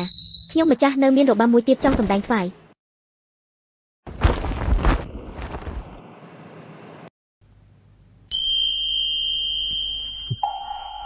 ក្មេងនេះកំពុងតែមានផ្ទៃពោះប្រយ័ត្នពស់ត្រូវខ្សោឆាប់យកអាវមកគ្រប់ឲ្យនាងទូព្រះមហាក្សត្រីយានីរបាំនេះគឺត្រូវប្រើពស់រាំរបាំនេះហៅថារបាំពស់ត្រាប់តាមព្រះសិអាឲ្យមេត្រីដែលបញ្ចេញពស់សើចសប្បាយពិសេសដើម្បីជូនពរព្រះមហាក្សត្រីយានីឡឲ្យយើងឃើញផងថាយកពស់រាំយ៉ាងម៉េច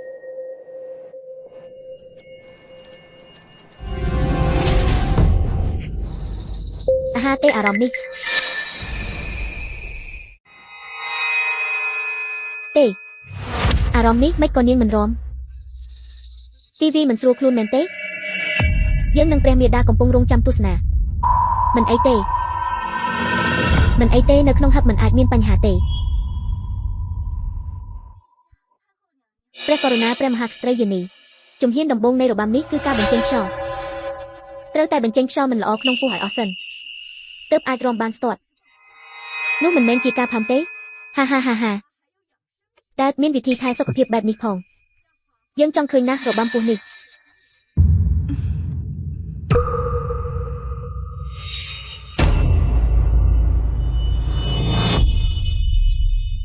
មិនស្រួលទេមិនក៏ការជិះចាប់នេះកាន់តែខ្លាំងផាំមួយមិនក៏វែងម្លេះមានផ្ទៃពោះស្អីខ្ញុំថាមកពីស៊ីច្រើនពេកខ្ញុំថានាងមិនចេះរំផងចេះតែអួតនិយាយផ្ដេសផ្ដាស់ខ្ញុំម្ចាស់នឹងរំឥឡូវនេះភ្លេងប្រគំឡើង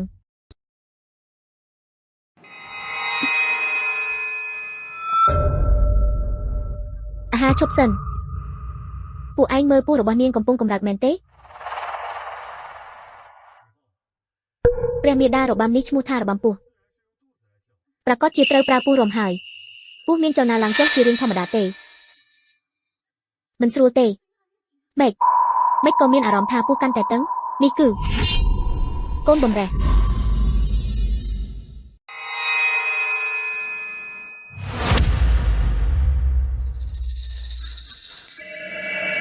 មិនអាចទេសុកមិនក៏គេកម្រើកអីគេមានរឿងអីទូព្រះករុណា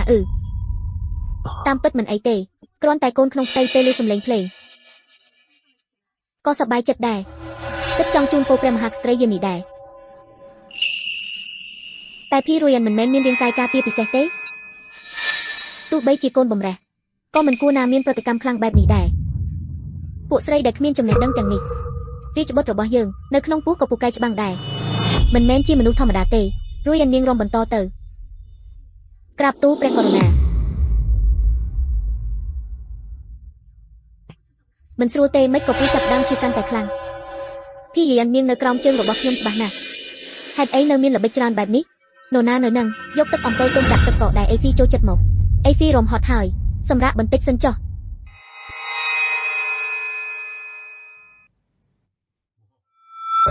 ព្រះមេដាមិនដឹងទេអេហ្វីមិនត្រឹមតែរាងកាយរឹងមាំទេថែមទាំងញ៉ាំច្រើនជាងមនុស្សធម្មតាទៀតផងកាលពីនាងទើបតែមានផ្ទៃពោះរបស់ទាំងនេះនាងអាចញ៉ាំអស់ទាំងអស់ល្អណាស់ជូបានកូនប្រុសហើយបានកូនស្រីជីវីផឹកអស់10ចាននេះច្បាស់ជាអាចបង្កើតចៅប្រុស10នាក់ឲ្យយើងហាហាហាហានេះ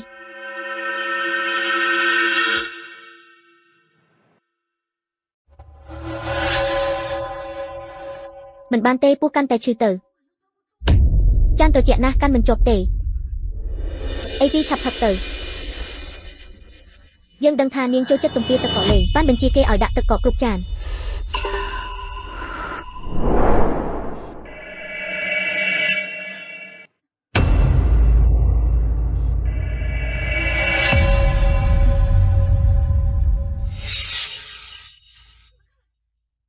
ពួកឯងមើលខ្លួននាងមានឈាមអាហាក ការនោះព្រះអាគមហេសេរលូតកូនគឺបែបនេះឯងមិនអាចទេមានភីយានទទួលការជិះចាប់ជំនួសខ្ញុំមិនអាចទៅជាបែបនេះទេចៅប្រុសរបស់យើងហៅពេទ្យលួងមក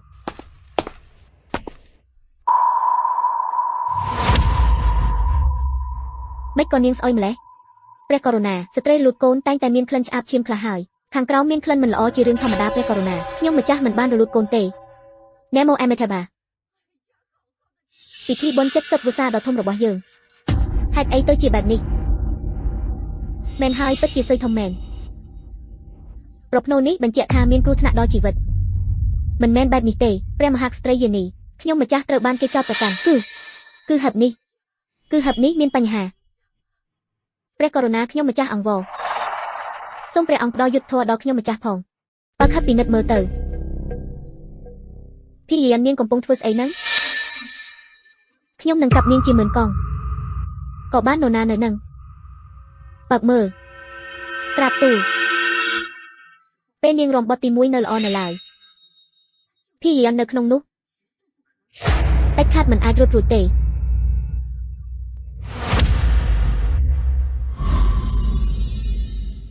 អូមិនបានការហើយអាចទៅរួចទេគេណែណាមិនអាចទៅរួចទេផ្លើមធំណាស់ពិតជាមិនចង់រស់មែននៅក្នុងពិធីបុណ្យចម្រើនព្រះជន្មព្រះមាតាជាងយករបស់មនុស្សស្លាប់មកបែបនេះល្អណាស់នេះគឺជាការជូនពរដែលពួកឯងជូនមកយាយចាស់នេះឬព្រះមាតាសូមទ្រង់ស្ងប់ព្រះទៅនៅឲ្យយាយចាស់នេះស្ងប់ចិត្តទៀត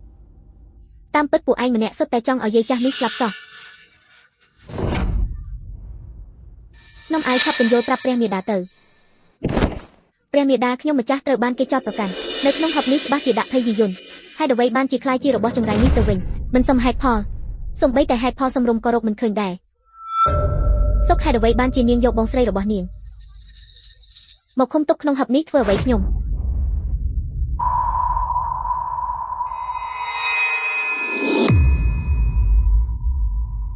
ពួកឯងមើលចុះនៅលើក្បាលរូបក្រដាសនោះដូចជាមានស្នៀតសក់របស់ព្រះស្នំយើងមែនហើយហេតុអ្វីនាងធ្វើរូបក្រដាសឲ្យដូចបងស្រីរបស់នាងបែបនេះឬមួយចង់ដាក់បណ្ដាសាបងស្រីខ្លួនឯងព្រះមាតារូហ្វេមានចិត្តល្អរឿងនេះប្រកាសជាមានការយល់ច្រឡំស្អីអាយុប៉ុណ្ណឹងសោះហ៊ានធ្វើអំពើអាបធ្មប់នៅក្នុងវាំងថ្ងៃនេះនាងដាក់បណ្ដាសាបងស្រីរបស់នាងថ្ងៃស្អែកតើនាងចង់ដាក់បណ្ដាសាយាយចាស់នេះដែរមែនទេព្រះមាតាខ្ញុំម្ចាស់ត្រូវបានគេចោទប្រកាន់របស់នេះមិនមែនជារបស់ខ្ញុំទេគឺជាភ័យយន្តខ្ញុំចាញ់ល្បិចបដូររបស់គេហើយឆាប់យករបស់ចង្រៃនេះចេញទៅក្រាបទូលព្រះមាតារឿងនេះពាក់ព័ន្ធនឹងឈាមជ័ររាជវង្សសុខភាពរបស់រូហ្វីសំខាន់ជាងឆាប់គ្រានាងទៅសម្រាប់ចុះ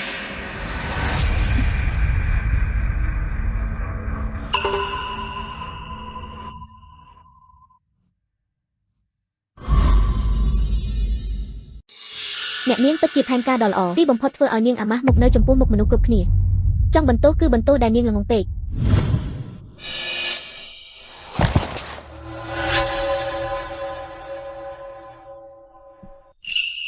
អ្នកនាងពួកយើងនៅសល់តែ3ថ្ងៃទៀតត្រូវចូលវាំងហើយព្រំនេះទោះបីជាជីកទាំងយប់ទាំងថ្ងៃក៏ជីកមិនដល់ក្រៅកំពែងវាំងដែរក្មេងល្ងងនរណាថាខ្ញុំចង់ជីកទៅក្រៅវាំងនោះនៅក្រោមដីនៃព្រះបរមរាជវាំងផ្លូវទឹកចំនួន120ខ្សែដែលស្ដេចអង្គមុនបានសាងសង់នេះហើយគឺជាផ្លូវរបស់ខ្ញុំដូច្នេះយើងគ្រាន់តែជីកគ្រូងក្រោមដីទៅឲ្យដល់ផ្លូវទឹកដែលនៅជិតបំផុតគឺបានហើយខ្ញុំបានរត់ចេញពីហឹបនោះយូរហើយគ្រាន់តែថាពេលដែលភ័យរយ៉ានរំបត់ទី1ខ្ញុំមិនទាន់បានចាក់ចេញពីពិធីទេពេលឃើញនាងមិនមានការសង្ស័យហើយបន្ធូរការប្រុងប្រយ័ត្នរហូតដល់ពេលនាងរំបត់ទី2ខ្ញុំក៏រត់ចេញតាមផ្លូវទឹកនៅខាងក្រោយសួនឧឈានប៉ុន្តែទាំងពីរលើកនេះគ្រាន់តែជារឿងតូចតាចប៉ុណ្ណោះការសងសឹកពិតប្រាកដគឺនៅថ្ងៃខួបកំណើតរបស់គាត់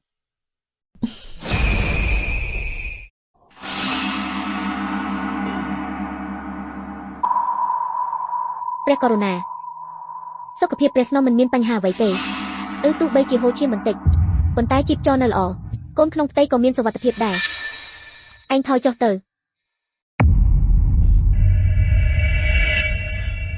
រយ៉ានមិនមែនមានថាជាទូខ្លួនមានខុសទឹកមិនចេះមានបញ្ហាទេចុះថ្ងៃនេះមានរឿងអ្វីកើតឡើង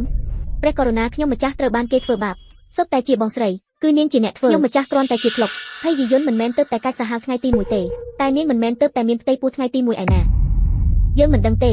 មួយរយៈនេះនាងកាន់តែពិបាកទប់ទល់ហើយឬមួយរឿងកន្លងមកសុទ្ធតែជារឿងកុហកយើង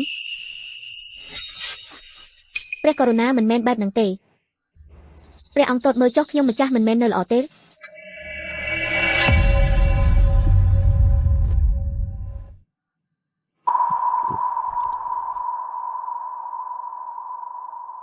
ពិតមែនហើយចង្កេះរបស់ស្នំអាយនៅតែទល់ស្អាតដូចពីមុនមែនហើយព្រះករុណារាងកាយរបស់ខ្ញុំម្ចាស់នៅតែដូចពីមុនព្រះករុណាព្រះអង្គចេញពីវាំងយូរហើយខ្ញុំម្ចាស់ក៏មិនបានបម្រើព្រះអង្គយូរហើយដែរកញ្ជ្រោងតូចនៅសល់តែ1ខែទៀតនឹងគ្រប់ខែហើយនៅមិនស្ងៀមទៀតបានចាំមើលថានាងបម្រើយើងបានសប្បាយឬអត់លើកនេះលើកលែងឲ្យនាងម្ដងចុះអញ្ចឹងខ្ញុំម្ចាស់សូមទៅងូតទឹកបដូរសម្លៀកបំពាក់សិន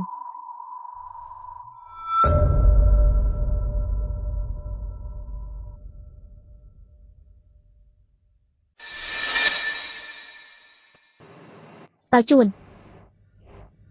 ឯងទៅបន្ទប់ខាងរកពួកអាមៀតឲ្យដែលខ្លាំងប៉ុន្មានអ្នកទៅមើលនាងដោយផ្ទាល់ដៃយើងមិនជឿទេលើកនេះនៅក្រោមភ្នែកយើងនៅអាចមានបញ្ហាអ្វីទៀត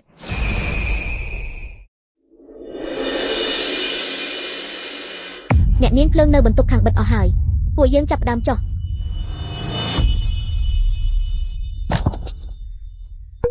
ព្រះស្នំយន្តតើព្រះនាងចង់ធ្វើអ្វី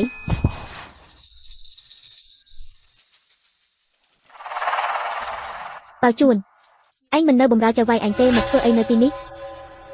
ព្រះស្នំរបស់ខ្ញុំបានបញ្ជាយប់នេះការហូបចុកនិងបន្ទោបងរបស់ព្រះនាងពួកយើងជាអ្នកបម្រើផ្ទាល់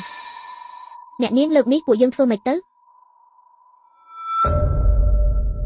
អាហាមិនស្រួលទេនាងមិននៅទីនោះអាហាចេញទៅព្រះស្នំយន្តព្រះនាងមិនស្រួលខ្លួនទៀតហើយកុំបារម្ភយប់នេះមានពួកយើងមើលហើយព្រះនាងសម្រាប់ចុះ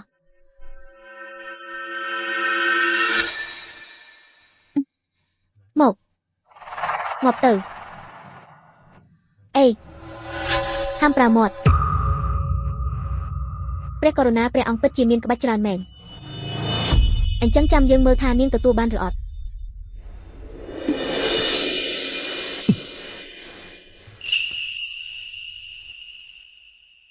ព្រះករុណាខ្ញុំម្ចាស់ពួកខ្ញុំម្ចាស់ចាប់ផ្ដើមឈឺទៀតហើយហាក់ដូចជារាងកាយរបស់ស្នំអាយហាក់ដូចជាមានភាពយឺតជាងមុនឈប់សិនព្រះករុណាអាហានេះនាងអាហានេះមានរឿងអីរយ៉ានមិនមែននាងមិនចេះធំក្បាលពោះទេច្បាស់ជាបើជួនកំពុងមើលនៅឯកន្លែងភ័យយីយន្តហើយអ្វីមានកំហុសកើតឡើងហើយរយ៉ានរឿងនេះពាក់ព័ន្ធអីនឹងបងស្រីនាងពូរបស់នាងមិនមែននាងនោះជាអ្នកធ្វើឯណាមិនក៏ឲ្យតែមានរឿងចម្លែកនាងទម្លាក់កំហុសឲ្យគេរហូតខ្ញុំម្ចាស់ប្រឡាក់ឈាមពេញខ្លួនព្រះអង្គហើយពេទ្យនៅឯណាហៅពេទ្យមក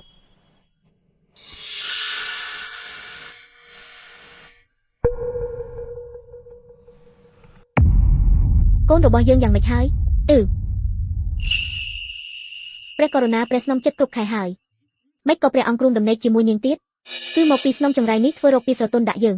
គឺនាងជាអ្នកតាក់ទាញយើងមុនព្រះករុណាលើកនេះព្រះស្នំមិនមានបញ្ហាអ្វីធ្ងន់ធ្ងរទេគ្រាន់តែអីគ្រាន់តែព្រះស្នំមានសុខភាពខ្សោយបើសិនជាមានការភ្ញាក់ផ្អើលម្ដងទៀតច្បាស់ជាប្រឈមមុខនឹងការសម្រាលកូនមុនកំណត់ពីមុនមនុស្សនៅល្អសោះឥឡូវបែរជាមានរឿងច្រើនយ៉ាងនេះយើងគិតថាវះនាងឥឡូវនេះតែម្ដងយកកូនយើងចេញមកព្រះករុណាកុំអីប្រកាសជាភ័យយីយន្តធ្វើបាបខ្ញុំម្ចាស់ហើយរឿងនេះចាំនិយាយថ្ងៃក្រោយចាប់ពីថ្ងៃនេះទៅហាមឃាត់មិនឲ្យចេញក្រៅសំងំកែប្រែខ្លួនឲ្យបានល្អមុនពេលសម្រាលហ៎ព្រះករុណាបើជួនមីស្រីថោកទាបយើងបានប្រាប់ឲ្យឯងមើលនាងនៅបន្ទប់ខាងឯងធ្វើការរបៀបម៉េចល្អណាស់បើជួនហ៊ានមកដេកនៅទីនេះផងឆាប់ក្រោកឡើងភ្លាម anhក្រោកឡើងយើងសួរឯងភ័យយាយយន្តនៅឯណាព្រះស្នំមានខ្មោចភ័យយាយយន្តនាងគឺជាខ្មោចនិយាយផ្ដេសផ្ដាស់ស្អីយើងមិនខ្វល់ថាភ័យយាយយន្តជាមនុស្សឬជាខ្មោចទេយើងត្រូវតែរកនាងឲ្យឃើញនៅមិនឆាប់ទៅរកទៀតនាងនៅពីក្រោយព្រះនាង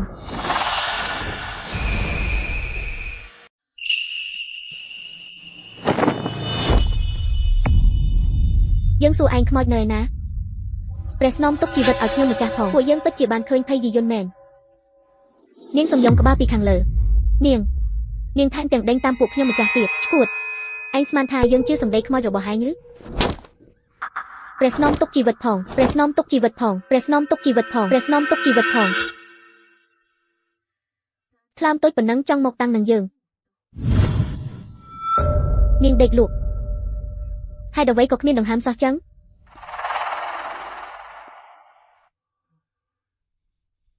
អាហាអាហាអាហាអាហាអាហាអាហា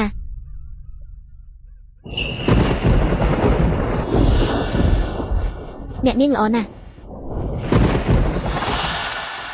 អ្នកនាងខ្ញុំឬពេទ្យនិយាយថានាងខូចខាតធម្មពលច្រើនណាស់ទៅថ្ងៃមុខប្រហែលជាគ្មានកម្លាំងរករឿងទៀតទេពួកយើងក៏បានស្ងប់ចិត្តខ្លះដែរមិនមែនទេបានហើយទើបតែចាប់ផ្ដើមទេអ្វីដែលនាងបាត់បង់គ្រាន់តែជាការពេញចិត្តរបស់បុរសជាតិមុនអ្វីដែលខ្ញុំបាត់បង់គឺជីវិតនិងគ្រួសារទាំងមូលនៅសល់12ថ្ងៃទៀតនាងនឹងដល់ពេលសម្រាលហើយខ្ញុំចង់ឲ្យនាងដឹងថាការដណ្ដើមរាងកាយអ្នកដទៃក្រៅពីកម្មពៀនាងនឹងត្រូវបាត់បង់គ្រប់យ៉ាងថ្លើមធំណាស់ក្នុងនាមជាស្នំហ៊ានបញ្ចេញចរិតកាចសាហាវបែបនេះហ៊ានទាំងធ្វើបាបឈាមជ័ររាជវង្ស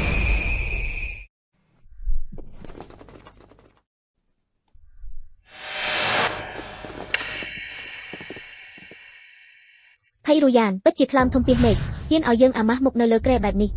ព្រះករុណាទូបង្គំមានចិត្តក្លាហានរឿងដែលរូហ្វេប្រមាថនៅចំពោះព្រះភ័ក្ត្រសូមព្រះអង្គដាក់ទោសជាថ្មីយើងគឺជាស្ដេចនៃផែនដីមានស្រីបែបណាដែលថាមិនមានតើនៅលើលោកនេះមានតែនាងម្នាក់ឬដែលចេះមានកូនប៉ុន្តែព្រះករុណាចាប់ពីពេលនេះទៅព្រះអង្គប្រហែលជាលែងមានរាជបុត្រទៀតហើយថ្លើមធំសម្ដីឯងមានន័យថាម៉េច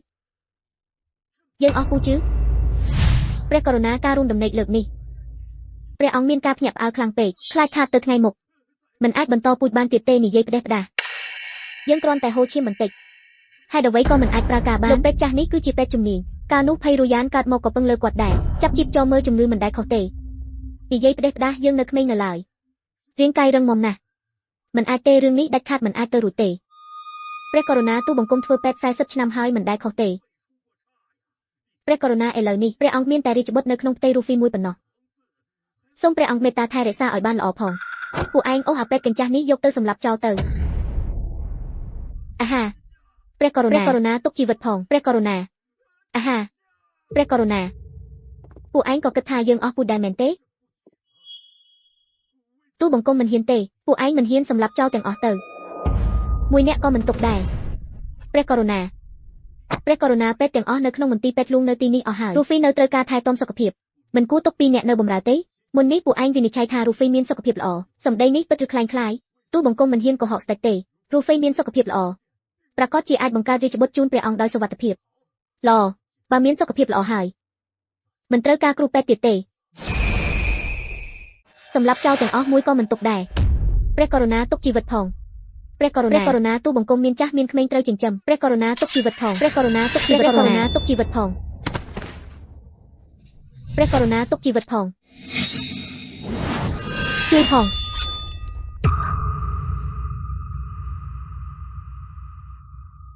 រឿងយប់នេះយើងមិនចង់ឲ្យមានមនុស្សទីពីរឬទេក្រាបទូល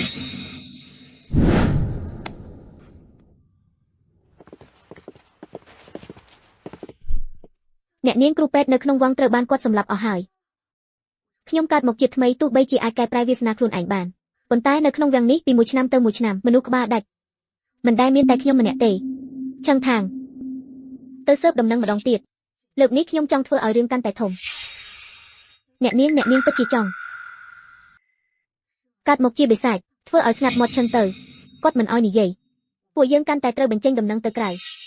ប៉ុន្តែអ្នកនាងមនុស្សដែលដឹងរឿងនេះត្រូវគេសម្លាប់បំបិតមាត់អស់ហើយជីវិតរបស់យើងសំខាន់ណាស់ណា ច្បាស់ណាស់មិនមែនប្រាមាត់ខ្ញុំនិយាយទេ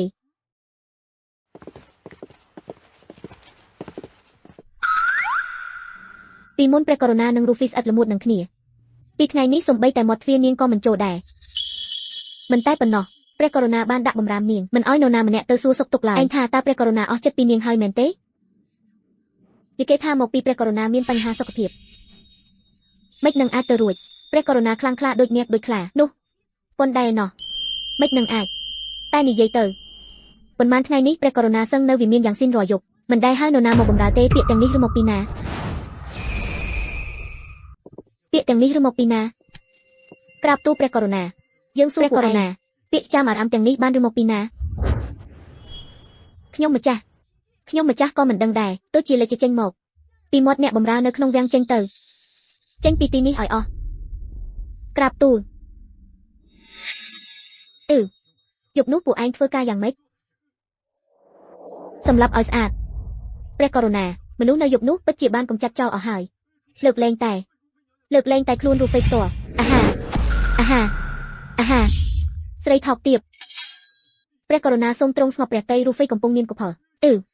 នេះក៏ជាឈាមជ័រតែមួយគត់របស់ព្រះអង្គដែរហើយចុះចិត្តរបស់នាងចំពោះយើងក៏មិនคล้ายដែរហើយម្ដាយរបស់នាងឲ្យចូលវាំងមកមើលថែពេលសម្រាលទៅរឿងសំខាន់ពេលនេះគឺឲ្យនាងសម្រាលកូនដោយសុវត្ថិភាព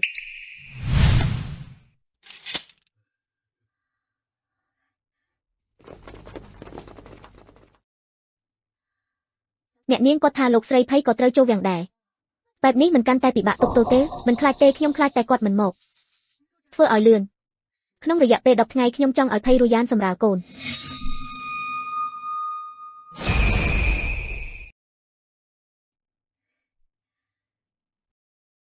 អ្នកនាងគិតយ៉ាងម៉េចដែរឱកាសមកដល់ហើយនេះគឺជាថ្នាំពន្លឿនការសម្រាលកូនសម្រាប់ស្ត្រីមានផ្ទៃពោះរកវិធីប្រគល់វាទៅឲ្យលោកស្រីភ័យគាត់ចូលវាំងមកមើលថែកផភ័យរួយ៉ានធ្វើម៉េចនឹងអាចរៀនពីវិធីសម្រាលកូនមុនកំណត់ទៅ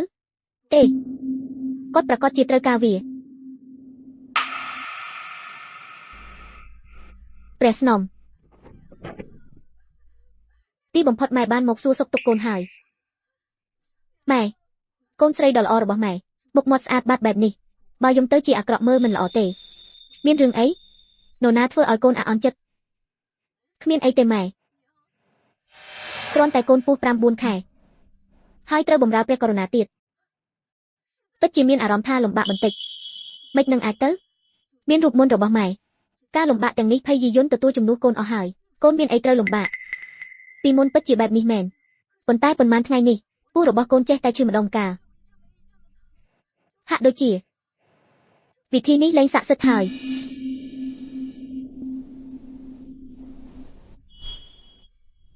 យ៉ានប្រកាសជាកូនគិតច្រើនហើយពិធីនេះដាច់ខាតមិនអាចអស់ប្រសិទ្ធភាពទេគឺពិតមែនកាលពីពិធីបុណ្យចម្រើនព្រះជន្មព្រះមាតាលើកមុនហើយនឹងលើកមុនដែលកូនបម្រើព្រះករុណារាល់ពេលសំខាន់តែងតែមានបញ្ហាម៉ែតើភ័យយីយន់នាងបានដឹងរឿងអ្វីហើយម៉ែតើភ័យយីយន់នាងបានដឹងរឿងអ្វីហើយយ៉ានកូនកុំខ្លាចមានម៉ែនៅក្បែរភ័យយីយន់នោះធ្វើអីមិនកើតទេប៉ុន្តែម៉ែព្រះករុណាមានរាជបញ្ជាឲ្យម៉ែនៅក្នុងវងតែ3ថ្ងៃប៉ុណ្ណោះម៉ែបានទិញដុំស្រីចាស់នៅក្នុងវងប៉ុន្មាននាក់មានរូបមន្តពន្លឿនការសម្រាលកូនក៏គ្រប់ខែហើយមិនអញ្ចឹងទេពួកយើងសម្រាលកូនក្នុងរយៈពេល2ថ្ងៃនេះទៅពន្លឿនការសម្រាលយ៉ានភ័យយីយន់ម្នាក់នោះមានគំនិតពីស្ពលពួកយើងឆាប់សម្រាលបុត្រឲ្យបានមុនជីវៀនមានបញ្ហានៅថ្ងៃក្រោយឡកូនស្ដាប់ម៉ែទាំងអស់អ្នកនាងឆ្នាំនោះត្រូវបានបញ្ជូនទៅហើយមិនយូរជាង2ថ្ងៃនេះទេភ័យរួយ៉ាននឹងសម្រាលកូនហើយល្អណាស់ឆឹងខាងឯងជួយរៀបចំសម្លៀកបំពាក់ដែលងាយស្រួលធ្វើចលនាឲ្យខ្ញុំមួយchútអ្នកនាងចង់ចេញដំណើរឥឡូវនេះមែនទេទៅមិនរួចទេមានលោកស្រីភ័យកំពុងតាមដាន2ថ្ងៃនេះប្រកាសជាឲ្យខ្ញុំនៅក្បែរភ័យរួយ៉ានរហូតដល់សម្រាលកូនរួចចុះពួកយើងធ្វើម៉េចទៅជាតិមុនពេលភ័យរួយ៉ានសម្រាលកូនលោកស្រីភ័យបានចាប់ខ្ញុំចងនៅក្នុងបន្ទប់ខាងរបស់នាងផ្ទាល់ដែរជាតិនេះមិនធ្វើម៉េចទេបើគេចង់មកពួកយើងរងចាំទៅ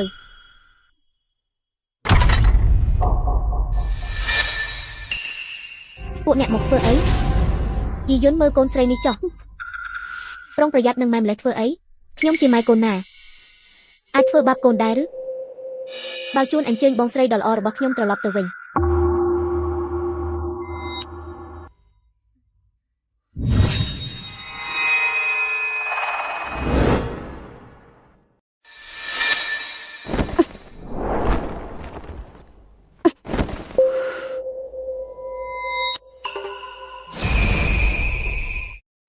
បងស្រីនេះគឺជាបន្ទប់តូចដាច់ដោយឡែកដែលខ្ញុំរកឲ្យបងធានាថាគ្មាននរណារកឃើញទេពេញចិត្តទេពួកឯងហ៊ានគុំទាំងព្រះស្នំរបស់យើងយាយយន្តនេះគឺជាបញ្ជារបស់ព្រះករុណាកូនកើតជំងឺចម្លែកត្រូវដាក់ឲ្យនៅដាច់ដោយឡែកហាមតាក់ទងជាមួយអ្នកដទៃប្អូនស្រីរបស់កូនចិត្តសម្រាលហើយកូនក៏គួរគិតគូរដល់នាងដែរមិនមែនទេអ្នកម៉ែតូចមិនក៏ចេះកុហកម្លេះបើភ័យរូយ៉ានខ្លាចឆ្លងជំងឺហើយអ្វីចាប់ខ្ញុំចង់នៅក្បែរខ្លួនកន្លែងផ្សេងយាមកម្មមិនតឹងរឹងនៅទីនេះមានម៉ែនិងប្អូនស្រីមើលថែទើបទុកចិត្តជាងកូនកុំបារម្ភអីចាំរូយ៉ានសម្រាលកូនរួចម៉ែនឹងដោះលែងកូនដល់ពេលនោះរូយ៉ានបានទទួលរង្វាន់ក៏មិនភ្លេចកូនដែរអញ្ចឹងសូមជូនពរប្អូនស្រីរូយ៉ានសម្រាលកូនដោយសុវត្ថិភាព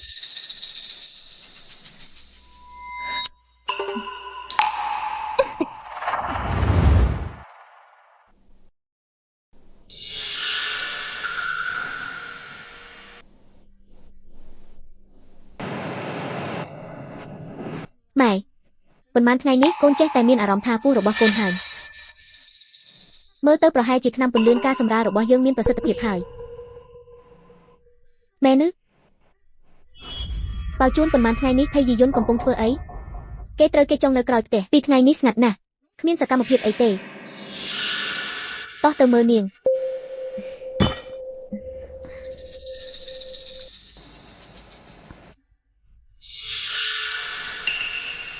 ឈប់សិនព្រះស្នំព្រះនាងបែកទឹកភ្លុះហើយម៉ែកូនឈឺពោះសម្រាលហើយម៉ែកូនឈឺពោះសម្រាលហើយ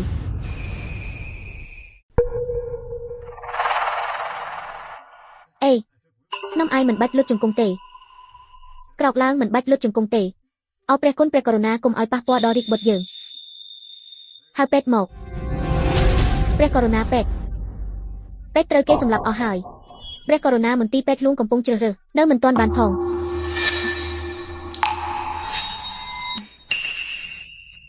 ព្រះករុណាខ្ញុំម្ចាស់មានសុខភាពល្អ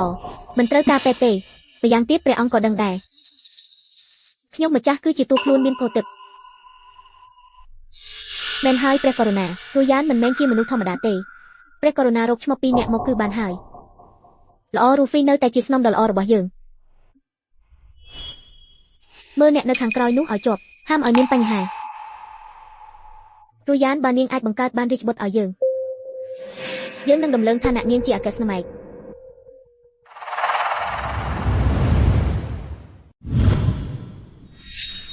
ព្រះស្នំបើកបាន3ហ៊ុនហើយតើព្រះនាងមានអារម្មណ៍ថាឈឺទេមិនអីទេទៅទាញកូនចេញមកឲ្យយើងព្រះស្នំសម្រាលកូនស្រួលម្លេះទើបតែធ្លាប់ឃើញលើកទី1មែនហើយនោះប្រកាសហើយតាំងពីពោះមកយើងមិនដែលពិបាកសោះព្រះស្នំបើកបាន6ហ៊ុនហើយអាហាឈប់សិនការជិះចាប់នេះដូចជាមិនត្រឹមត្រូវទេ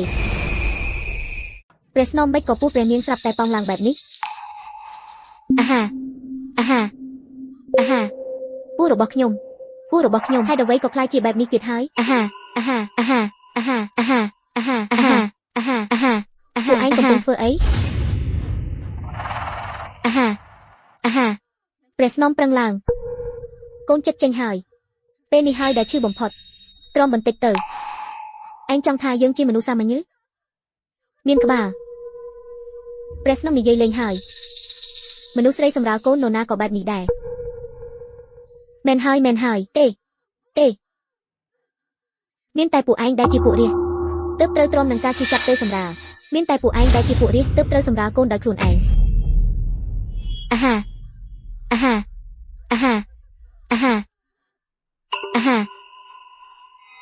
ព្រះស្នំទោះជាព្រះនាងជាអ្នកមានបុណ្យឬជាជនសាមញ្ញកូនដែលនៅក្នុងផ្ទៃព្រះនាងត្រូវតែព្រះនាងជាអ្នកសម្រាលដោយខ្លួនឯងអាហាមិនត្រូវទេភ័យយាយយន្តឯណាខ្ញុំចង់ជួបភ័យយាយយន្តអាហាភ័យយាយយន្តឆាប់ទៅរកភ័យយាយយន្តព្រះករុណា រហូតមកដល់ពេលនេះព្រះអង្គគ្មានបុត្រាទេប្រសិនបើលើកនេះគ្រូយ៉ានអាចផ្ដល់ឲ្យព្រះអង្គនៅវិទ្យាយាត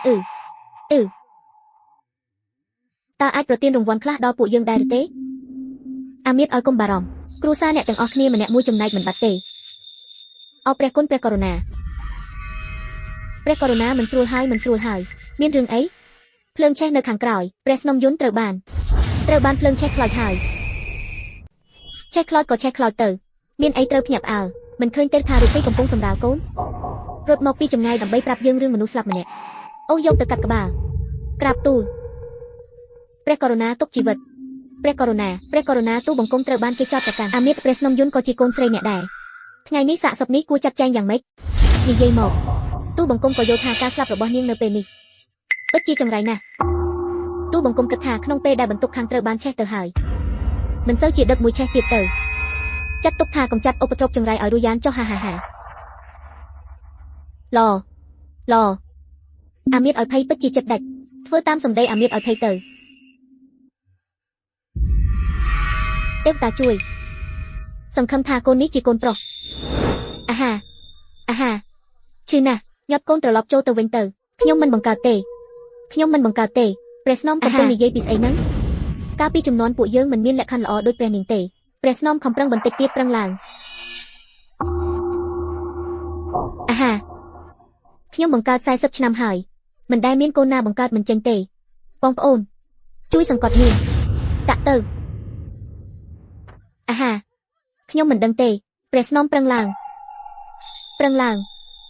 ឃើញក្បាលហើយប្រឹងឡើងព្រះស្នំឆាប់ប្រឹងឡើងប្រឹងថែមបន្តិចទៀតប្រឹងឡើងបន្តិចទៀតចិត្តចេញហើយព្រះស្នំប្រឹងឡើងអាហា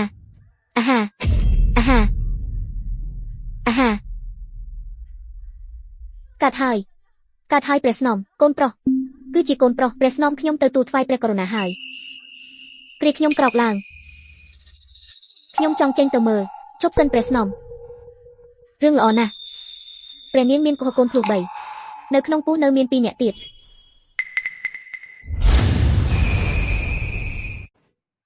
ហេតុអ្វីមានកូនដល់ទៅ3ឬ1ត្រឹមតែ5នាក់ពួកឯងចូលមកទាំងអស់គ្នាឬមួយពួកគេទាំង5សុទ្ធតែមាន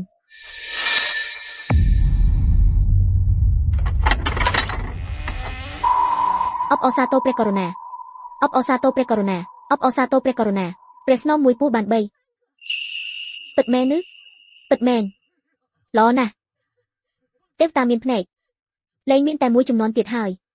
យើងលែងមានតែមួយចំនួនទៀតហើយហារូហ្វីរបស់យើងពិតជាពូកែមែនឆាប់យកកូនទាំង3របស់យើងមកឲ្យយើងមើលព្រះស្នំទើបតែសម្រាលបានមួយទេ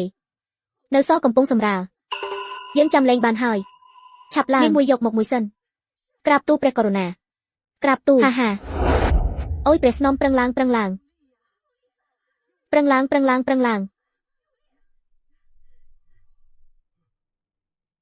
បានព្រះរាជបុត្រមួយអង្គ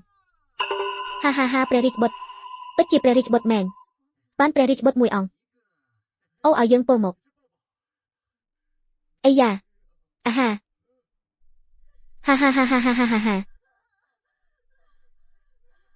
ប្រឹងឡើងអាហាព្រះស្នំប្រឹងឡើងកាត់ទៀតហើយព្រះស្នំហើយបានព្រះនាងមួយអង្គឡអាហាគ្រួសារយើងប្រឹងឡើងគ្រួសារយើងប្រឹងឡើងអាហាប្រឹងឡើងអាហា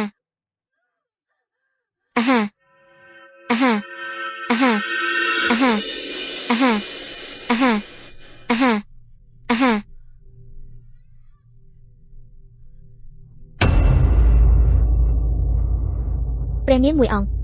ហេអូហូនាគនឹងហោះនាំសិរីមង្គលនៅខ្វះមួយទៀតចាំព្រះស្នំសម្រាលរួចនឹងទៅទូលព្រះករុណាល្អខ្ញុំមិនខ្វល់កុំសង្ឃឹមថានឹងពោចេញទៅហាព្រះស្នំពួកខ្ញុំមិនហ៊ានទេ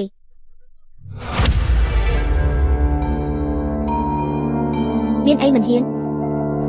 ព្រះស្នំក្មេងនេះសក់ពណ៌លឿងជាជនបរទេស អាហាអាហាអាហាអាហាឬមួយគឺជារបស់គាត់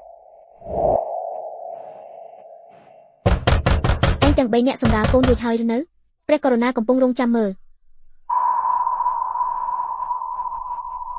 មិនបានទេកូនមួយនេះដាច់ខាតមិនអាចពោចេញទៅបានទេអាហាខ្ញុំឲ្យមានប្រាក់កែវកងទាំងអស់ទៅពួកឯងជួយខ្ញុំពន្យាពេលពួកគេព្រះស្នំព្រះនាងចង់ទៅណាព្រះនាងចង់ទៅណាព្រះស្នំព្រះនាងទៅណានេះមិនអីទេភ័យយាយន្តនៅបន្ទប់ខាងខ្ញុំអាចទម្លាក់កំហុសឲ្យនាងបាននេះមិនអីទេបាយយន្តនៅឯវិមានចំហៀងខ្ញុំអាចរៀបការជាមួយគាត់បាន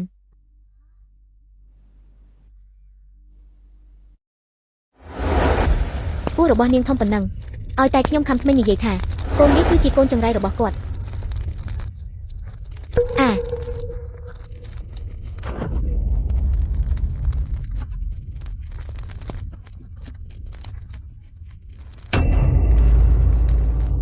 នេះមិនមែនជាព្រះមេយារូទេចោះយន្តអ៊ីយន្តវិញតើគាត់នៅណាទូបង្គំគាត់ត្រូវភ្លើងឆេះស្លាប់តាំងពី2 ម៉ោងមុនម្លេះថាម៉េចភ័យអ៊ីយន្តស្លាប់ហើយតើគាត់អាចស្លាប់បានដោយរបៀបណាអាហា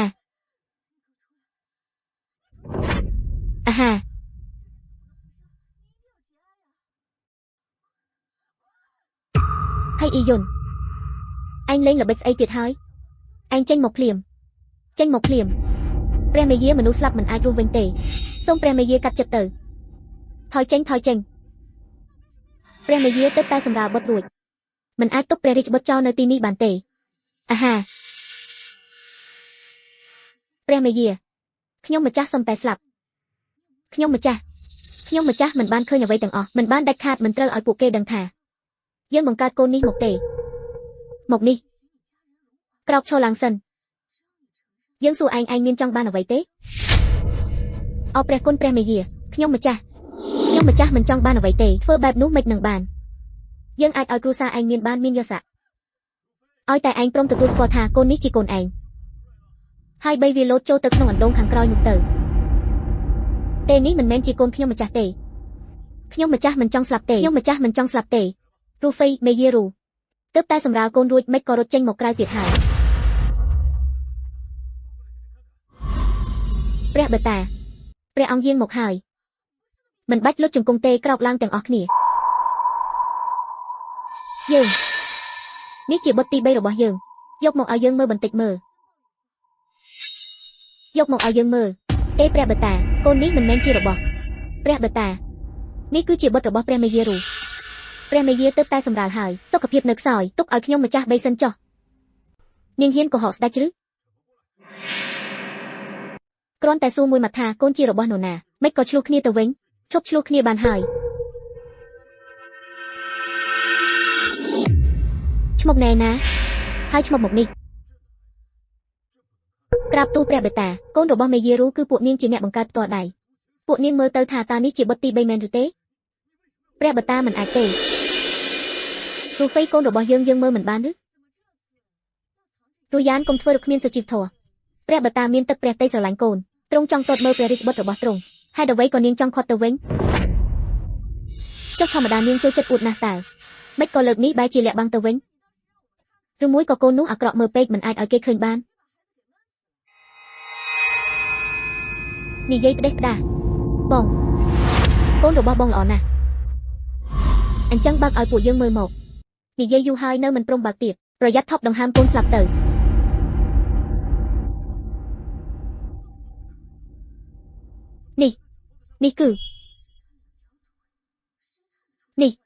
នេះគឺជាភ័យរូយ៉ាននាងចេះមើលក្មេងរត់នឹងមិនក៏ដាក់ជើងកូនឡើងមកលើចឹងតើមើលតែជើងទាំងពីរនរណានឹងដឹងថាជាកូនចង្រៃរបស់ជនបរទេសរូហ្វេឆាប់មកជួយយើងមួយដៃមក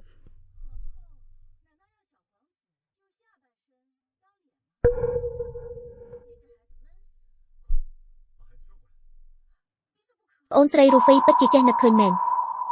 ហងហើតើចង់ឲ្យព្រះរាជបុត្រយកផ្នែកខាងក្រោមធ្វើជាមុខឬពីយូរម្លេះប្រយ័ត្នថប់ដង្ហើមកូនស្លាប់ឆាប់ត្រឡប់កូនមកវិញមកព្រះបតាមិនអាចទេខ្ញុំម្ចាស់បាននិយាយស្មុគនិយាយថាកូនម្នាក់នេះមានជំងឺពីកំណើតភ្នែកមិនអាចត្រូវពន្លឺបានទេហេតុនេះហើយទើបខ្ញុំម្ចាស់យកក្បាលរបស់គេដាក់ចុះក្រោម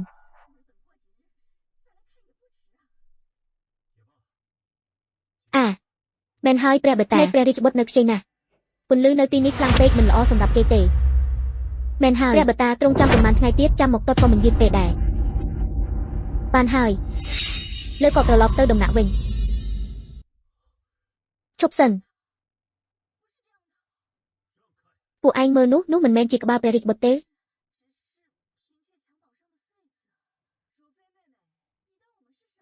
អាហាព្រះបតាមិនមែនបែបហ្នឹងទេថយចេញនេះគ្រាន់តែជាសរសៃសូត្រនៅលើកន្ទប់ប៉ុណ្ណោះអូនស្រីរូហ្វីនាងស្មានថាពួកយើងល្ងងឬសរសៃសូត្រស្អីចេះកម្រើកបានពួកនាងកំពុងនិយាយមួលបង្កាច់ហើយមានតែសរសៃសូត្រទេទើបមានពណ៌ក្រហមព្រះបតានិងកូនរបស់កូនស្រីខ្ញុំមិនអាចមានសក់ពណ៌ក្រហមបានទេនរណាទៅដឹងនាងឲ្យពួកយើងមើលសិនទៅមែនហើយបើកមើលទៅរួយ៉ានពួកយើងត្រង់មិនខ្លាចស្រមោលទេឲ្យពួកគាត់មើលទៅអ្នកម៉ែមិនបានទេពិតមាត់ឲ្យអស់ទៅអាហា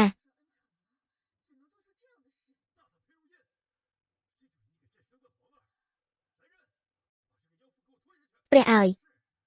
នាងពិតជាបង្កើតបានកូនចម្លែកមែននាងមិនមែនជាអ្នកដែលព្រះបតាសពព្រះទេបំផុតទេហេតុអ្វីក៏ធ្វើរឿងបែបនេះទៅរួចភ័យរួយ៉ាននេះជាកូនដែលនាងបង្កើតឲ្យយើងឬទាហានចាប់ស្រីចង្រៃនេះទៅកាត់ទោសព្រះពោអីយ៉ាព្រះបតាអ្នកម៉ែជួយកូនផងព្រះបតាខ្ញុំម្ចាស់ចង់ប្តឹងថាកូននេះមិនមែនជារបស់រូយ៉ានទេគឺជាកូនរបស់នាងនោះបើមិនមែនជារបស់នាងតើជារបស់នរណានេះគឺជាកូនចង្រៃរបស់ភ័យអ៊ីយុនកូនស្រីច្បងរបស់ខ្ញុំម្ចាស់នេះគឺជាកូនរបស់ភ័យអ៊ីយុនកូនស្រីច្បងជាកូនចង្រៃរបស់នាងព្រះបតាកូននេះពិតជាគ្មានពាក់ព័ន្ធនឹងខ្ញុំម្ចាស់ទេវាគឺជាកូនដែលភ័យអ៊ីយុនបង្កើតនៅហ៊ានប្រកែកទៀត2ម៉ោងមុនភ័យអ៊ីយុនត្រូវភ្លើងឆេះស្លាប់ហើយកូននេះមិននឹងអាចជារបស់នាងបានព្រះបតាព្រះអង្គមិនធ្លាប់គិតទេថារឿងនេះហេតុអ្វីក៏វាចៃដន្យយ៉ាងនេះភ័យអ៊ីយុនសុកក៏ស្លាប់ចំពេលនេះគឺដោយសារតែនាងចិត្តដល់ពេលសម្រាលលាក់បាំងលែងចិត្តដូច្នេះហើយទើបនាងធ្វើអត្តឃាតដោយការដុតខ្លួនឯងនាងនិយាយបែបនេះដូចជាសំហេតុផលយ៉ាងដែរគឺគ្រាន់តែការស្លាប់របស់វ័យមិនអ៊ីយុននេះចៃដន្យពេកហើយព្រះបតាហើយពូរបស់បងស្រីធំប៉ុណ្ណឹងតើព្រះបតាមិនដែលសង្ស័យខ្លះទេយើងមានអារម្មណ៍ចម្លែកយូរហើយពូប៉ងធំបែបនេះតែបែរជាមិនទាន់មានកុផហេតុអ្វីក៏មានរឿងចម្លែកបែបនេះកើតឡើងប៉ុន្តែពីមុនពេទ្យលួងបានពិនិត្យថាមេយាយន្តមិនមានកុផទេតែឥឡូវពេទ្យលួងក៏ស្លាប់ភ័យអ៊ីយុនក៏ស្លាប់នរណាទៅដឹងថាការនៅរស់ពួកគេប្រើល្បិចអ្វីខ្លះភ័យអ៊ីយុនយ៉ាងណានាងក៏ស្លាប់បាត់ទៅហើយខុសឬត្រូវគឺនៅតែលើមាត់ពួកយើងប៉ុណ្ណោះមែនអញ្ចឹងឬសៀវនីងខ្ញុំមិនទាំងដឹងផងថាខ្ញុំមានកូនមួយទៀត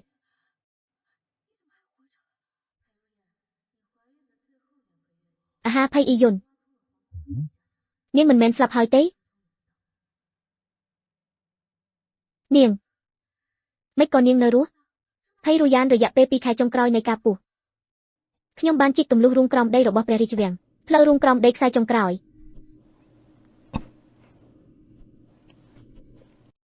ឈុនថាវឆាប់មកជួយខ្ញុំ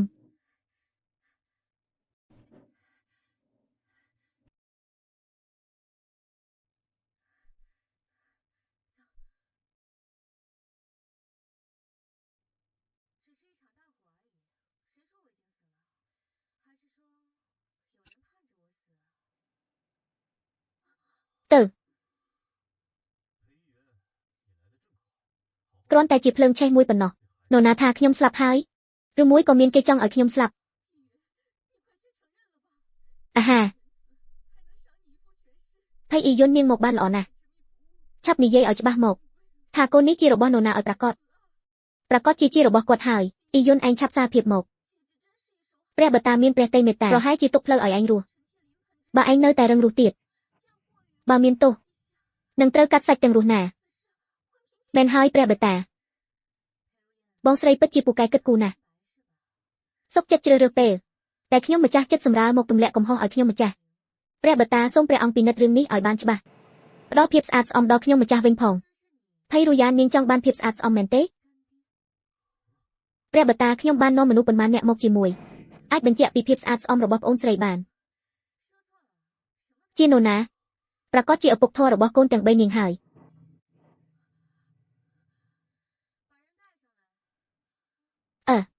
ឪពុកធម៌អូទេនិយាយខុសហើយឪពុកធម៌ស្អីទៅគឺជាឪពុកបង្កើតនាំខ្លួនពួកគេមកតាមកអាហា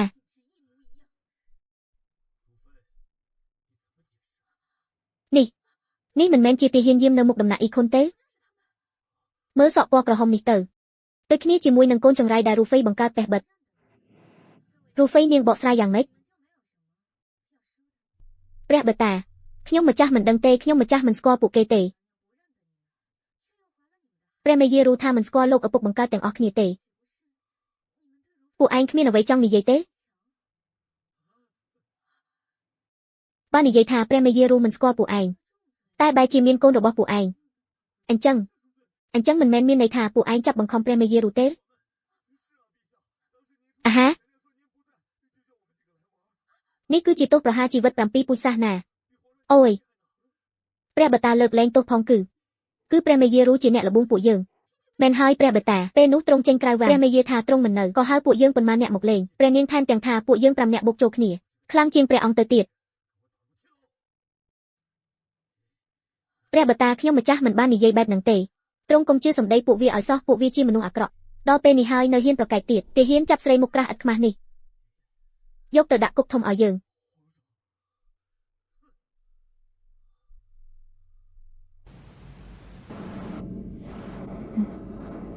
រយ៉ានព្រះបតាហឺ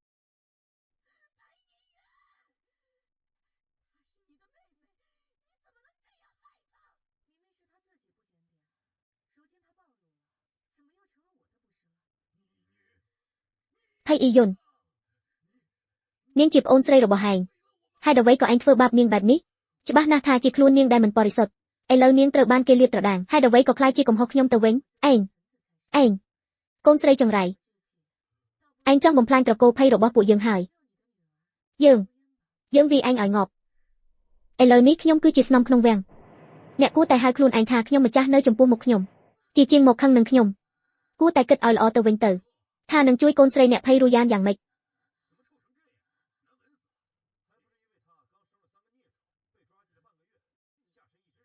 អាហាអូនេះមិនមែនជាព្រះមេយារូទេមិនក៏ស្អុយយ៉ាងនេះធំក្លិនអាក្រក់ណាស់មិនមែនមកពីនាងទៅបង្កើតកូនចង្រៃ3នាក់ទេត្រូវគេចាប់មកកន្លះខែហើយខាងក្រោមហូរឈាមរហូតមិនស្អុយមិនកើតបងប្រុសទាំងពីរខ្ញុំពិតជាឈឺខ្លាំងណាស់អាចជួយទៅផ្សំថ្នាំឲ្យខ្ញុំបានទេ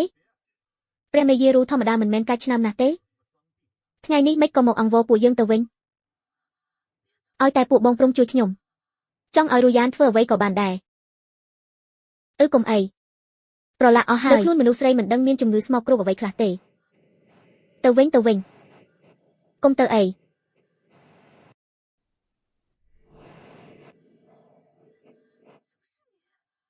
ថ្នាំនៅទីនេះយកទៅប្រើសិនទៅអាហាអរគុណ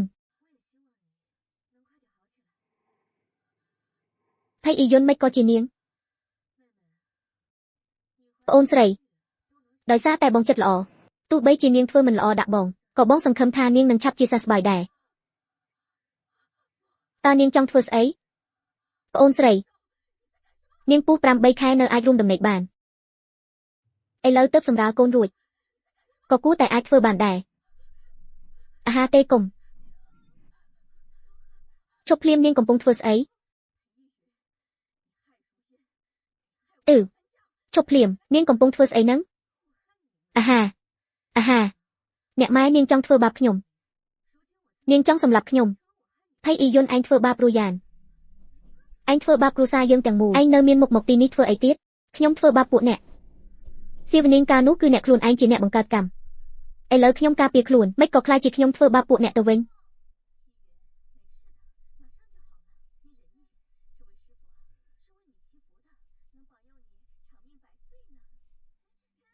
អ្នកម៉ែអ្នកកំពុងធ្វើអីខ្ញុំជឿខ្លាំងណាស់អ៊ីយុនមិនអីទេបន្តិចទៀតជាហើយកូនត្រង់បន្តិចទៅលោកគ្រូនេះគឺមកសូត្រធម៌ឲ្យកូនអាចការពារកូនឲ្យអាយុវែងណា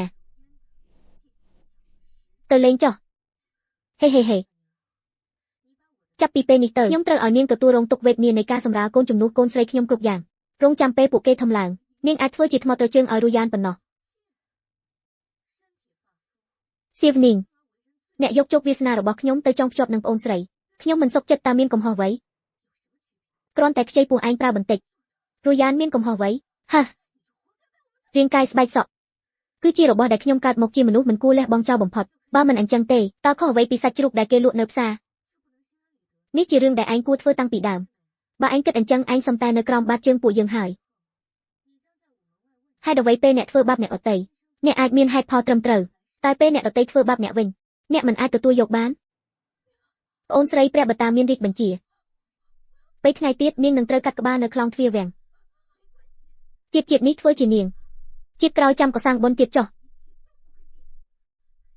អ្នកម៉ែខ្ញុំត្រូវស្លាប់ហើយធ្វើម៉េចទៅអ្នកម៉ែមិនអីទេកុំខ្លាចអ្វីដែលម៉ែខំប្រឹងដើម្បីកូននឹងមិនផ្លាស់ប្ដូរទេហើយអ៊ីយុនឲ្យតែយើងមិនស្លាប់ឯងកុំសង្ឃឹមថានឹងបានសំបំណងទីបំផុតជូនដំណើរព្រះការនេះបានហើយទៅមុខទៀតលែងអីហើយសាធុសូមព្រះពោធិសត្វតាមថែរក្សាព្រះមេយាឲ្យមានសុខភាពល្អទៅហើយឈុនថាវព្រះមេយាទ្រង់ក៏មកថ្វាយបង្គំដែរទៅតាមថែរក្សាឲ្យមួយជីវិតនេះបានសុខសាន្តយើងមិនដែលគោរពព្រះទេសំពាធទៅក៏ជាការប្រមាថដែររស់ឡើងវិញមួយជាតិនេះឋានសួគ៌ក៏មិនដែលអាណិតមេត្តាយើងទេផ្លូវរបស់យើងគឺសុទ្ធតែបានមកដោយការសម្លាប់ភ័យរូយ៉ានស្អែកនឹងត្រូវកាត់ក្បាលនៅខ្លោងទ្វារវាំងពួកយើងទៅមើលដែរទៅ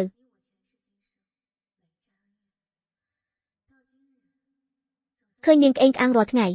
ទីបំផុតចាំដល់ថ្ងៃនេះហើយមែនហើយសប្បាយចិត្តណាស់ភ័យរូយ៉ានបំណុលកម្មរវាងនាងនិងខ្ញុំទាំងជាតិមុននិងជាតិនេះដល់ថ្ងៃនេះទីបំផុតទូទាត់អស់ហើយអ្នកនាងមានរឿងអីហ្នឹងហួសម៉ោងសម្លាប់ហើយមិនក៏នៅមិនទាន់សម្លាប់ទៀត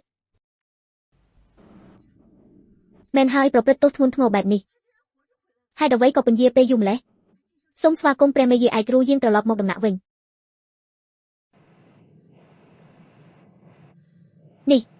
នេះមិនមែនភ័យរូយ៉ានទេនាងមិនត្រឹមតែរស់ត្រឡប់មកវិញទេថែមទាំងបានឡើងឋានៈជាស្នំឯកទៀត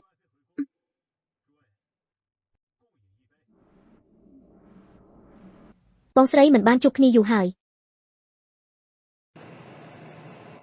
តោះអបអរមេយាជាទីស្រឡាញ់ត្រឡប់មកវិញអ្នកទាំងអស់គ្នាលើកកែវមួយ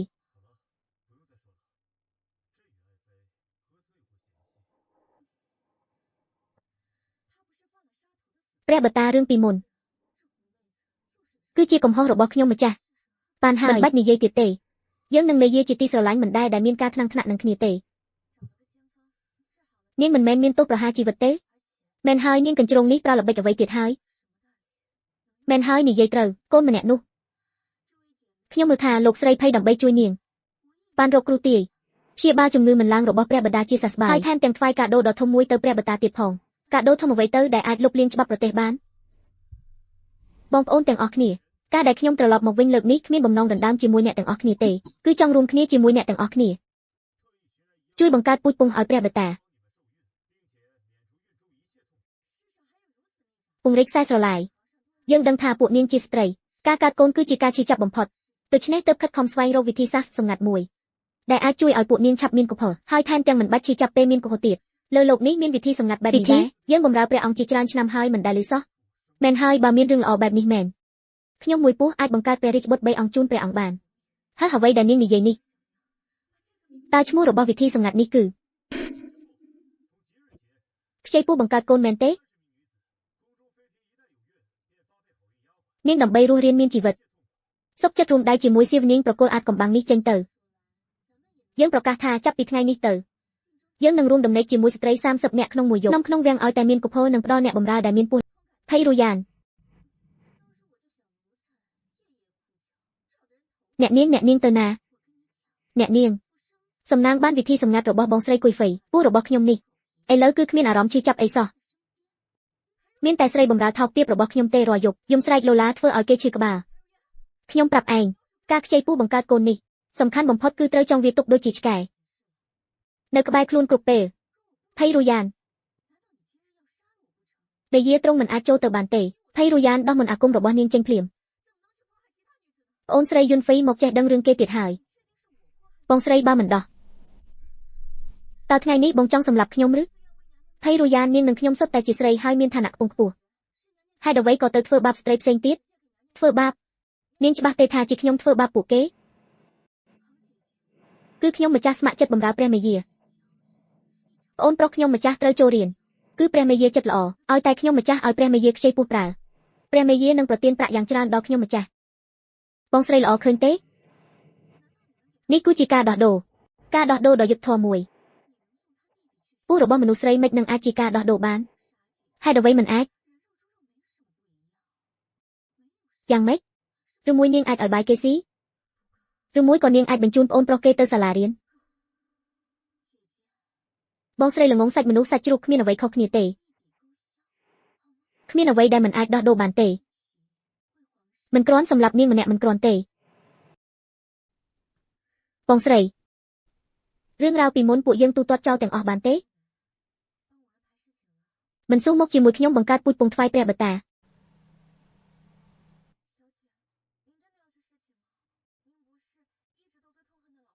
អញ្ចឹងរំខានប្អូនស្រីជួយចាត់ចែងរឿងរ៉ាវឲ្យខ្ញុំផង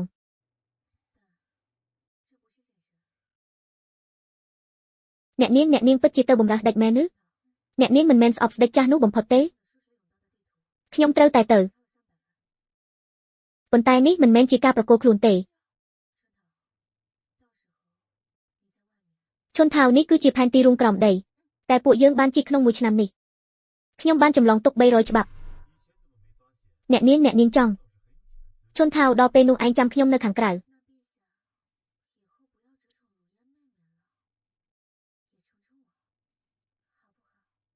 ពីមុនមិនក៏មិនបានចាប់អារម្មណ៍ថាយុនហ្វីក៏មានសម្រស់ស្អាតម្យ៉ាងដែរអញ្ចឹងព្រះបតាថ្ងៃក្រោយកុំសពព្រះតីតែប្អូនស្រីរយ៉ានពេកសពព្រះតីខ្ញុំខ្លះផងបានទេ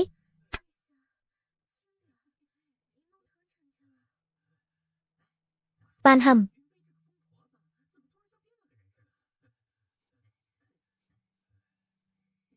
ព្រះបតាព្រះអង្គធ្នំដៃបន្តិចទៅព្រះអង្គធ្វើឲ្យខ្ញុំម្ចាស់ជឿហើយអីនិយាយអញ្ចឹងយុនហ្វីជាស្រីឈួតនេះមិនក៏សុកដូចជាប្រែជាមនុស្សម្នាក់ទៀតអញ្ចឹងហឺ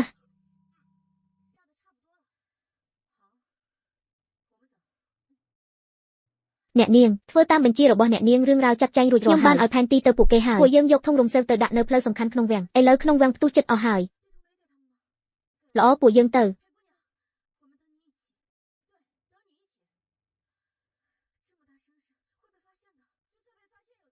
មិនក៏ពួកឯងនៅទីនេះទៀតឈុនថាវមិនបានឲ្យផែនទីទៅពួកគេទេឲ្យហើយប៉ុន្តែអ្នកនាងភ័យពួកយើងរងចាំអ្នកនាងទៅជាមួយត្រូវហើយរងចាំទៅជាមួយគ្នានិយាយខ្លាំងបែបនេះនឹងត្រូវគេរកឃើញមិនខានទោះបីជាគេរកឃើញក៏យ៉ាងម៉េចពួកយើងមានគ្នាច្រើនប៉ុណ្ណឹងនៅខ្លាចពួកអ្នកមានអំណាចទាំងនោះទៀតត្រូវហើយពួកយើងមិនដើរតាមផ្លូវរួមក្រោមទេពួកយើងនឹងដុតកន្លែងនេះចោលដោយបើកចំត្រូវហើយដុតកន្លែងនេះចោលឲ្យអស់ល្អពួកយើងទៅ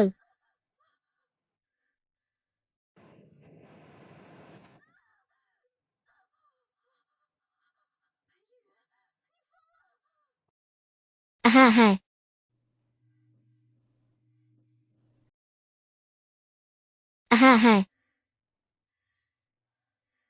ភ័យអ៊ីយុននាងឈួតហើយ